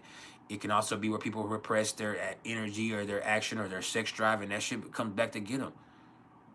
You know, I want you to understand, when you repress your sex drive or your sexual urges, that's where compulsive behavior really starts to breed. That's where people really start to get perverted. Hey, shout out to whoever just sent that on CashApp. That's love. That's perverted. And then numero uno on the list of the priceless top 5 worst retrogrades in astrology. This is Venus retrograde. And first of all, let's get this understood. We know retrograde makes things already. So this isn't only about relationship issues. Oh, never forget, Venus also rules contentment, comfortability, harmony, and money. So Venus being retrograde, both natally and in transit, it can be a motherfucker. This is gonna fuck up your relationships. It's gonna fuck up with your money. It's gonna make you feel uncomfortable with the way life is. It can make you overspend. It can make you be searching for something, and it feels like you can't satisfy it. And then on top of that, you have to really look at the signs and the houses that are involved. But in a lot of situations, this is just going to be where it's like, man, you don't have anything nice to say. Or, man, you don't have anything that feels comfortable within your relationship. Or, man, you feel like, this is something that... And so you certainly see where this can wreak havoc in a certain sector of your life. And like I said, we have Venus coming up retrograde on... I forgot what day it is. But it's from March. I think it's from February to March or March to April. But we definitely have Venus coming up in a few months retrograde in from Aries to Pisces. It'll go from like 6 or 7 degrees of Aries back to like 20-some degrees of Pisces is what I saw.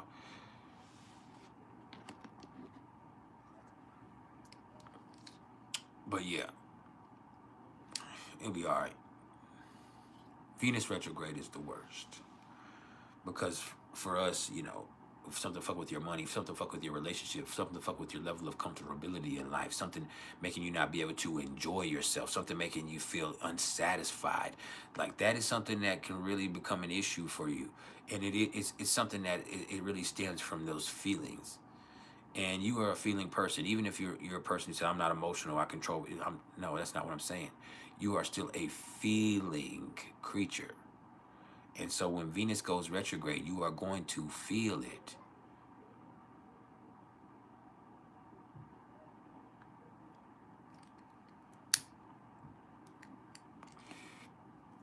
So all of that is the priceless top 5 worst retrogrades in astrology. I'm not doing a recap. Y'all can rewind it. I love you. I'm out.